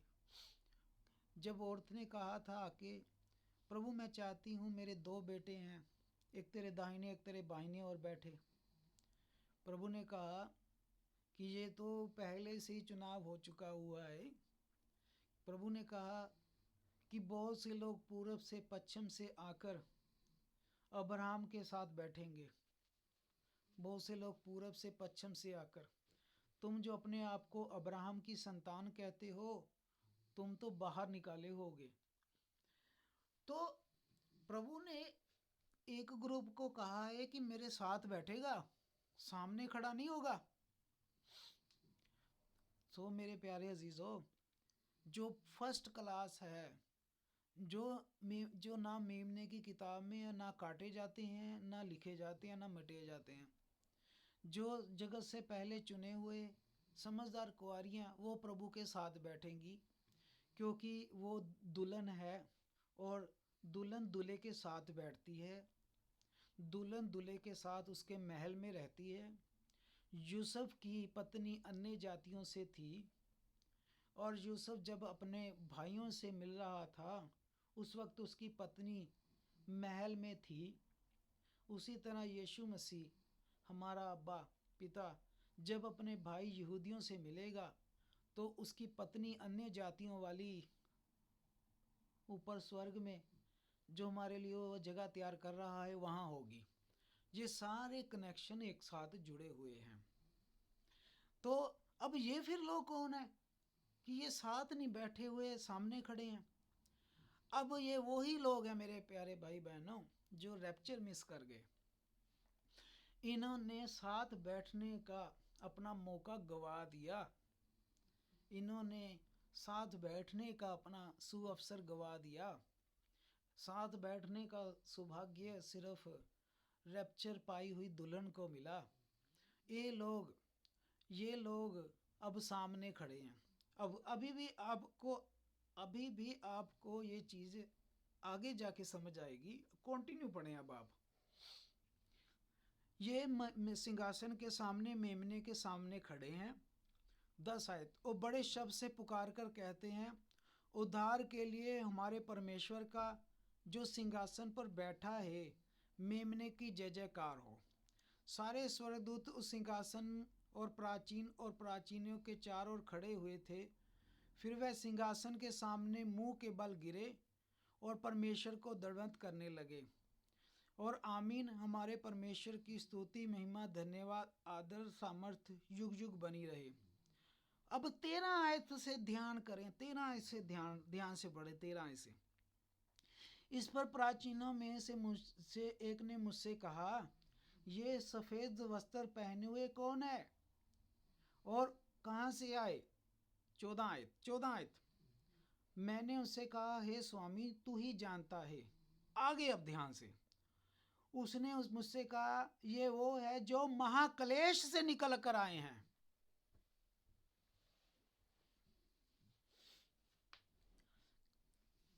क्लियर? Is it clear? मैं उम्मीद रखता हूं कि प्रभु ने समझ खोल दी होगी। ये जो सामने खड़े हैं, ये वो हैं जो महाक्लेश से निकल कर आए हैं। महाक्लेश से निकल कर आए हैं। इन्होंने अपने वस्त्र मेमने से लहू से धोकर सफेद किए। इन्होंने अपने वस्त्र मेमने के लहू के साथ धोके सफेद किए। इस कारण वह परमेश्वर के सिंहासन के सामने है। परमेश्वर के सिंहासन के सामने है और उसके मंदिर में दिन रात उसकी सेवा करते हैं। अब भी ये भी अंडरलाइन करें, ये दिन रात परमेश्वर की सेवा करते हैं, सेवा। और जो सिंहासन पर बैठा उनके ऊपर अपना तंबू तानेगा, उनके ऊपर। अब आगे पढ़ें, वह ना भूखे होंगे ना प्यासे होंगे, ना धूप लगेगी ना तपन पड़ेगी, क्योंकि मेमना जो सिंहासन के बीच में उनकी रखवाली करेगा, उनके आंसू पोंछ डालेगा। अब दोबारा से प्रकाशित वाक्य 12 में आए। 12 में आए। अब आपने वो अध्याय पढ़ लिया, अब दोबारा से अब ये पढ़ें 12 की 15 से। और सांप उस स्त्री के पीछे अपने मुंह से नदी के समान पानी बहाया कि उस नदी से बहा दे, परंतु पृथ्वी ने उस स्त्री की सहायता की। वह अपना मुंह खोलकर उस नदी को जो उसने मुंह से बहाई थी पी लिया। तब अजगर स्त्री पर क्रोधित हुआ। यानी जो मेरे प्यारे भाई बहन रैप्चर मिस कर गए, फिर वो महाक्लेश में गए। दुल्हन महाक्लेश में नहीं गई। रैप्चर वाले भाई बहन महाक्लेश में नहीं गए। पहला ग्रुप महाक्लेश में नहीं गया। दूसरा ग्रुप औरत मूर्ख कुंवारियां महाक्लेश में गई, रैप्चर मिस कर गई, जमीन पर रह गई। फिर उनके ऊपर महाक्लेश आया। फिर भाई वो महाक्लेश से निकल कर गई। पर यीशु मसीह के फिर 1000 साल राज्य में उनको इजाज़त मिली, प्रभु यीशु मसीह के 1000 साल राज्य में आने की। पर वो साथ बैठने का अधिकार खो गई। पर 1000 साल राज्य के यीशु में कहाँ खड़ी है? यीशु के सामने खड़ी है। दुल्हन सेवा नहीं कर रही, दुल्हन सेवा नहीं करती, दुल्हन सेवा नहीं कर रही, पर इन्हें दिन रात फिर सेवा कर रही है। इनको हाई रैंक मिले, प्रभु यीशु मसीह के राज्य में इनको हाई पोजीशंस मिली, हाई रैंक मिले। पर दुल्हन है, दुल्हन तो साथ बैठी है। वो अपनी ऑलरेडी सेवा कर आई, बहुत मुश्किल मुसीबतों से आई है, अब वो आराम में है। 2 कैटेगरियां आपने समझ ली है। अब बची लास्ट, अब तीसरी कैटेगरी बची।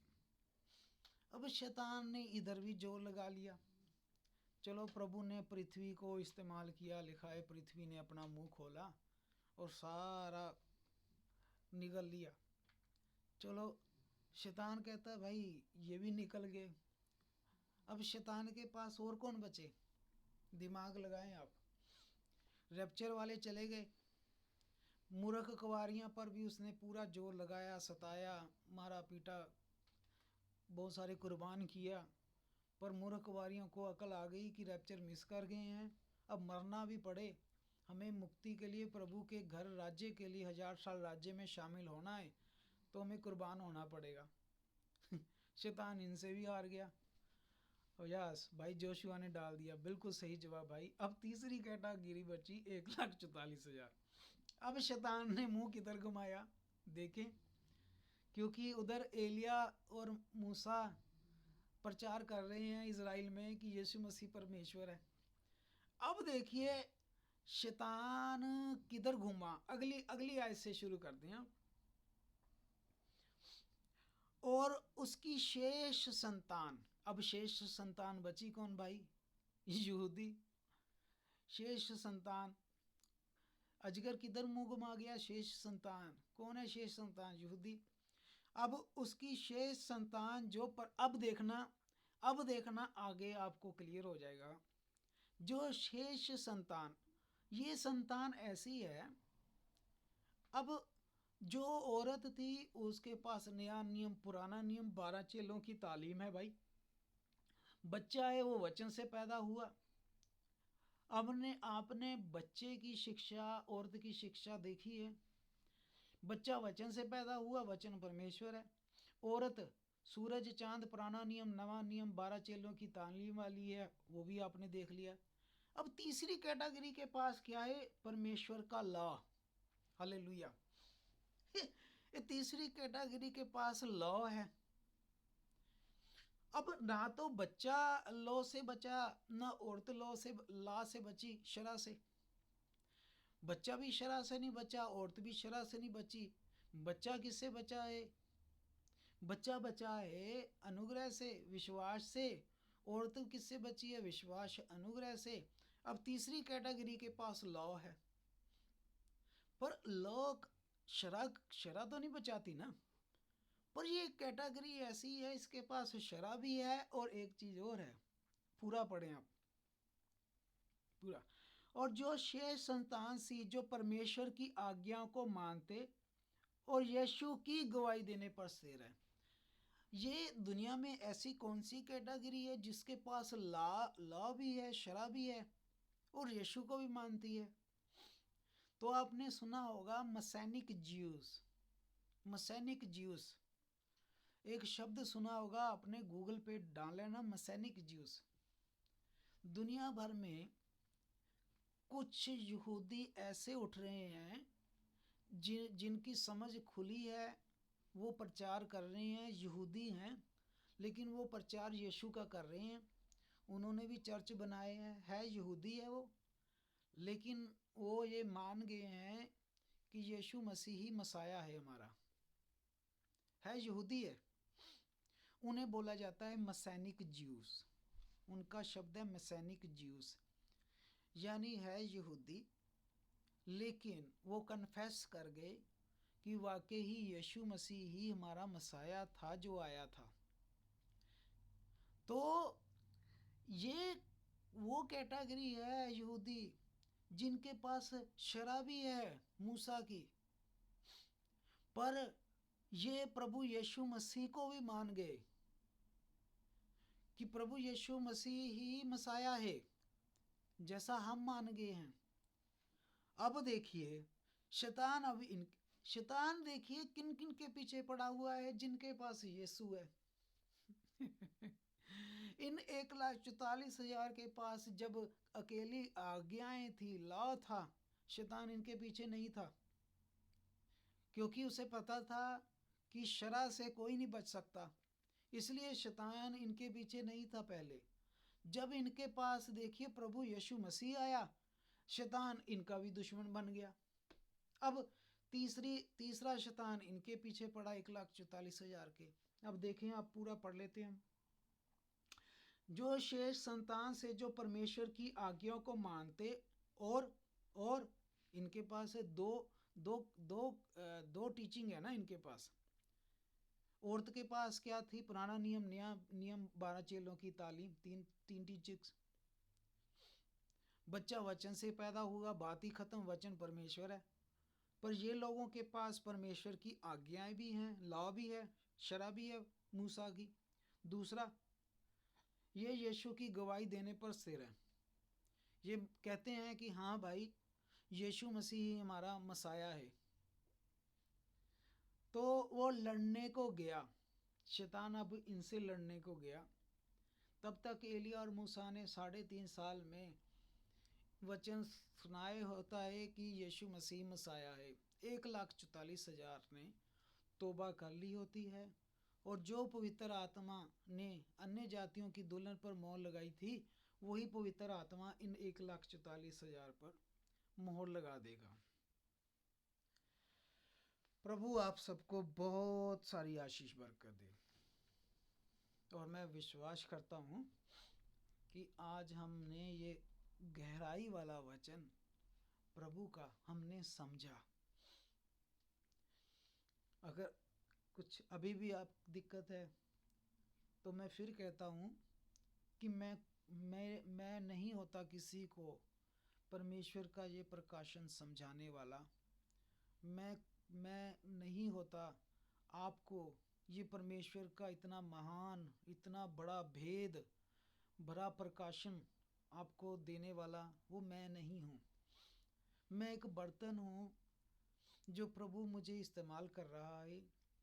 लेकिन अगर आप भी चाहते हैं कि प्रभु ये प्रकाशन हमें दे, हमें समझा, तो आप मेरे आगे ना गिड़गिड़ाएं, मेरे से ना मांगे, आप प्रभु से मांगे और वो मांगने वाले को देता है। जिस किसी के पास बुद्धि की कमी है, परमेश्वर से मांगे, प्रभु देगा। मुझे भी प्रभु ने दिया है, आपको भी प्रभु देगा और आपके पास है ऑलरेडी। अगर नहीं समझ आ रहा तो प्रभु से मांगे। पर देखें आप, जब प्रभु का प्रकाशन मिलता है तो अंदर कितना सुकून आता है। लोग कहेंगे आप इतने अंदर से खुश क्यों हैं, क्या लॉटरी लगी है? आप दुनिया को नहीं समझा पाएंगे कि क्या मिल गया है। हमें प्रभु का प्रकाशन मिला।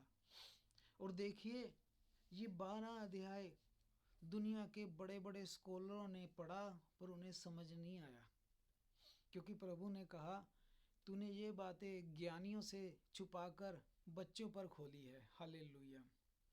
बच्चा बनना पड़ता है, हलीम बनना पड़ता है, झुकना पड़ता है कि प्रभु हम मूर्ख हैं, हमें ज्ञान दे। और प्रभु आप सबको बहुत सारी आशीष बरकत दे। और आज का वचन, ये वचन का प्रकाशन आपके अंदर जाए, उजियाला ला दे। और जैसा प्रभु ने कहा था कि पतरस, ये बात किसी हड्ड और मांस ने नहीं तुझ पर खोली, और मैं भी यही कहता हूँ, ये प्रकाशन आपके ऊपर जसविंदर ने, ये हड्ड और मांस वाले बंदे ने नहीं आप पर खोला, जो पिता स्वर्ग में है उसने खोला है आप पर। और इसी तरह प्रभु में बने रहें, ताकि ये प्रकाशन का अंत नहीं है।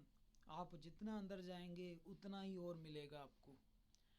तो मैं प्रार्थना करता हूँ कि आपको ये सारा प्रकाशन समझ आया हो, आपको ये सारा अध्याय समझ में आया हो, तो आपको पता हो कि वाकई ही उद्धार और मुक्ति के लिए क्यों हमें हर वक्त डरते और कांपते रहना है, कि उद्धार और मुक्ति के लिए हमें क्यों सीरियस होना है।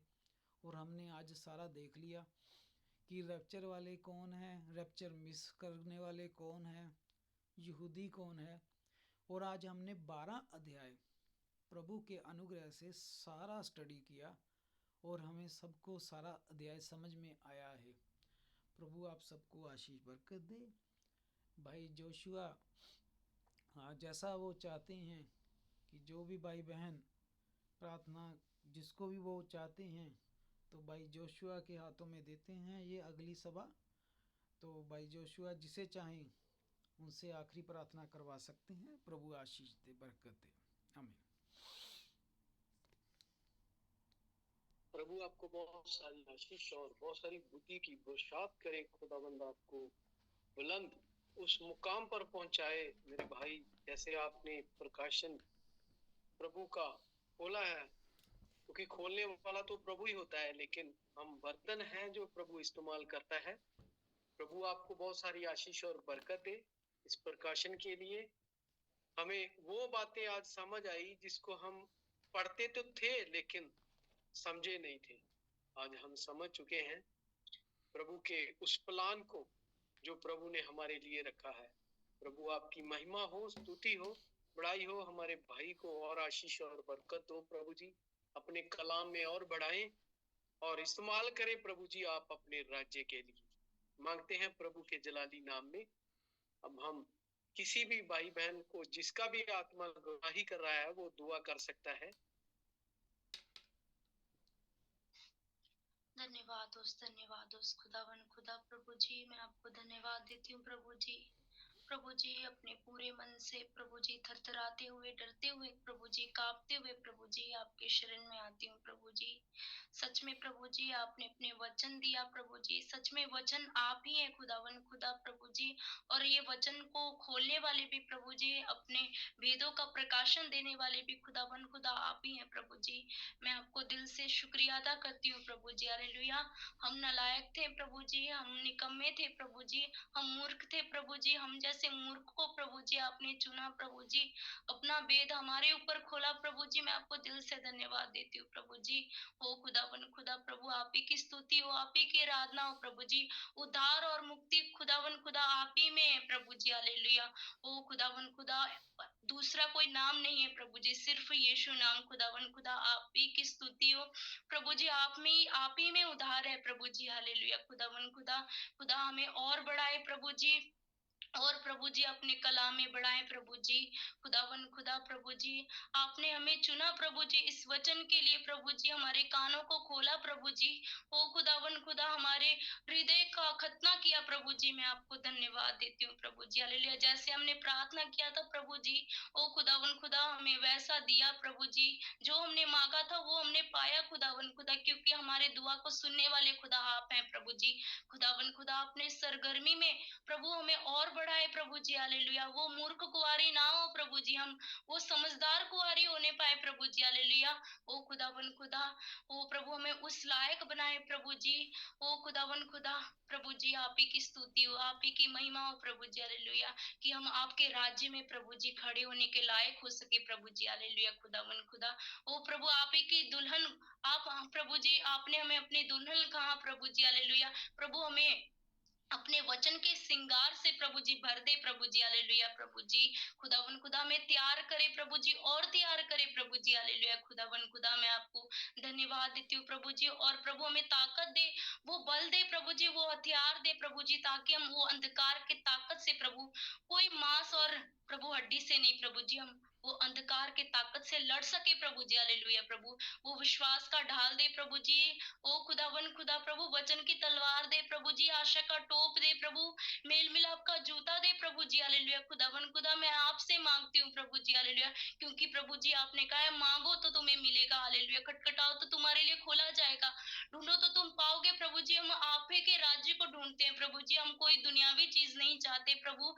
हम आत्मिक चीज चाहते हैं प्रभु जी। हालेलुया। हम आत्मिक भूखे और प्यासे हैं प्रभु जी, और दिन ब दिन प्रभु जी हम प्रभु जी आप में बढ़ना चाहते हैं प्रभु जी, हमें बढ़ाएं प्रभु जी। प्रभु आप ही की आराधना हो, आप ही की महिमा हो प्रभु। जितने भी भाई बहन प्रभु जी यहाँ पे इकट्ठा हुए हैं प्रभु जी, आप ही की आराधना हो प्रभु जी। उन्हें प्रभु जी समझ दे, ज्ञान दे प्रभु जी, बुद्धि दे, वो भी प्रभु जी आपके कलाम को सुनकर प्रभु जी आप में बढ़ने पाए प्रभु जी। हालेलुया। अपने दास को भी प्रभु जी, और प्रभु जी आशीषित करें प्रभु जी, ब्लेस करें प्रभु जी, अपने अभिषेक से और भर दे प्रभु जी। हालेलुया। खुदावन खुदा, खुदावन खुदा, उनमें प्रभु जी आपने अपना प्रकाशन खोला प्रभु जी, और हमें भी समझने के लिए मदद और सहायता किया प्रभु जी। मैं आपको दिल से धन्यवाद देती हूँ प्रभु जी। इस वचन सुने हुए कलाम में प्रभु जी बढ़ने के लिए प्रभु जी। हालेलुया। हमें मदद और सहायता करे प्रभु जी, दया करे प्रभु जी। हमारी प्रार्थनाओं को प्रभु आपने सुना प्रभु, मैं विश्वास करती हूँ और दिल से धन्यवाद देती हूँ प्रभु जी। हालेलुया। खुदावन खुदा, आप ही की स्तुति हो, आप ही की आराधना हो प्रभु जी। आदर में मैं हाजिर आपको देती हूँ प्रभु जी, आप ही के नाम को देती हूँ प्रभु जी, आपके सुंदर नाम, जिंदा नाम प्रभु यीशु मसीह के नाम में मांग लेती हूँ। आमीन आमीन आमीन। प्रभु आशीष दे, बरकत दे। अपनी प्रार्थना जो बहन ने की है, प्रभु ब्लेस करे हम सभी भाई बहनों को। और हम अपने मैक खोल सकते हैं, अपने कैमरे खोल सकते हैं, एक दूसरे को प्रभु की सलाम बोल सकते हैं। प्रभु आशीष दे, बरकत दे। सभी को जय मसीह की। सबको जय मसीह जी, प्रभु आशीष बरकत दे जय सबको। मसीह की ब्रदर जी। जी गॉड जय ब्लेस यू मसीह भाई जी। जसविंदर जी, प्रभु आशीष बरकत दे आपको। जी जी जय मसीह जय भाई जी, आमीन प्रभु आमीन आपको भी ब्रदर दे जी, आशीष आपको भी बरकत। प्रभु आशीष बरकत दे। आपको भी भाई, खुदा आपको भी के दे नाम भाई में यीशु सभी सलाम, सभी बहनों को, सभी भाइयों को सभी भाई प्रभु आशीष बहनों दे, को बरकत प्रभु दे। आशीष बरकत दे, सभी भाई बहनों को, सबको जय मसीह की जी, सबको जय मसीह भाई जी, जय मसीह जी, जय जय जी, जय जय मसीह गॉड ब्रदर जी, ब्लेस यू जय मसीह भाई जी, जय मसीह जी। God bless you. भाई करण, भाई Nitesh ji, God bless you. जय मसीह की बात जी सारे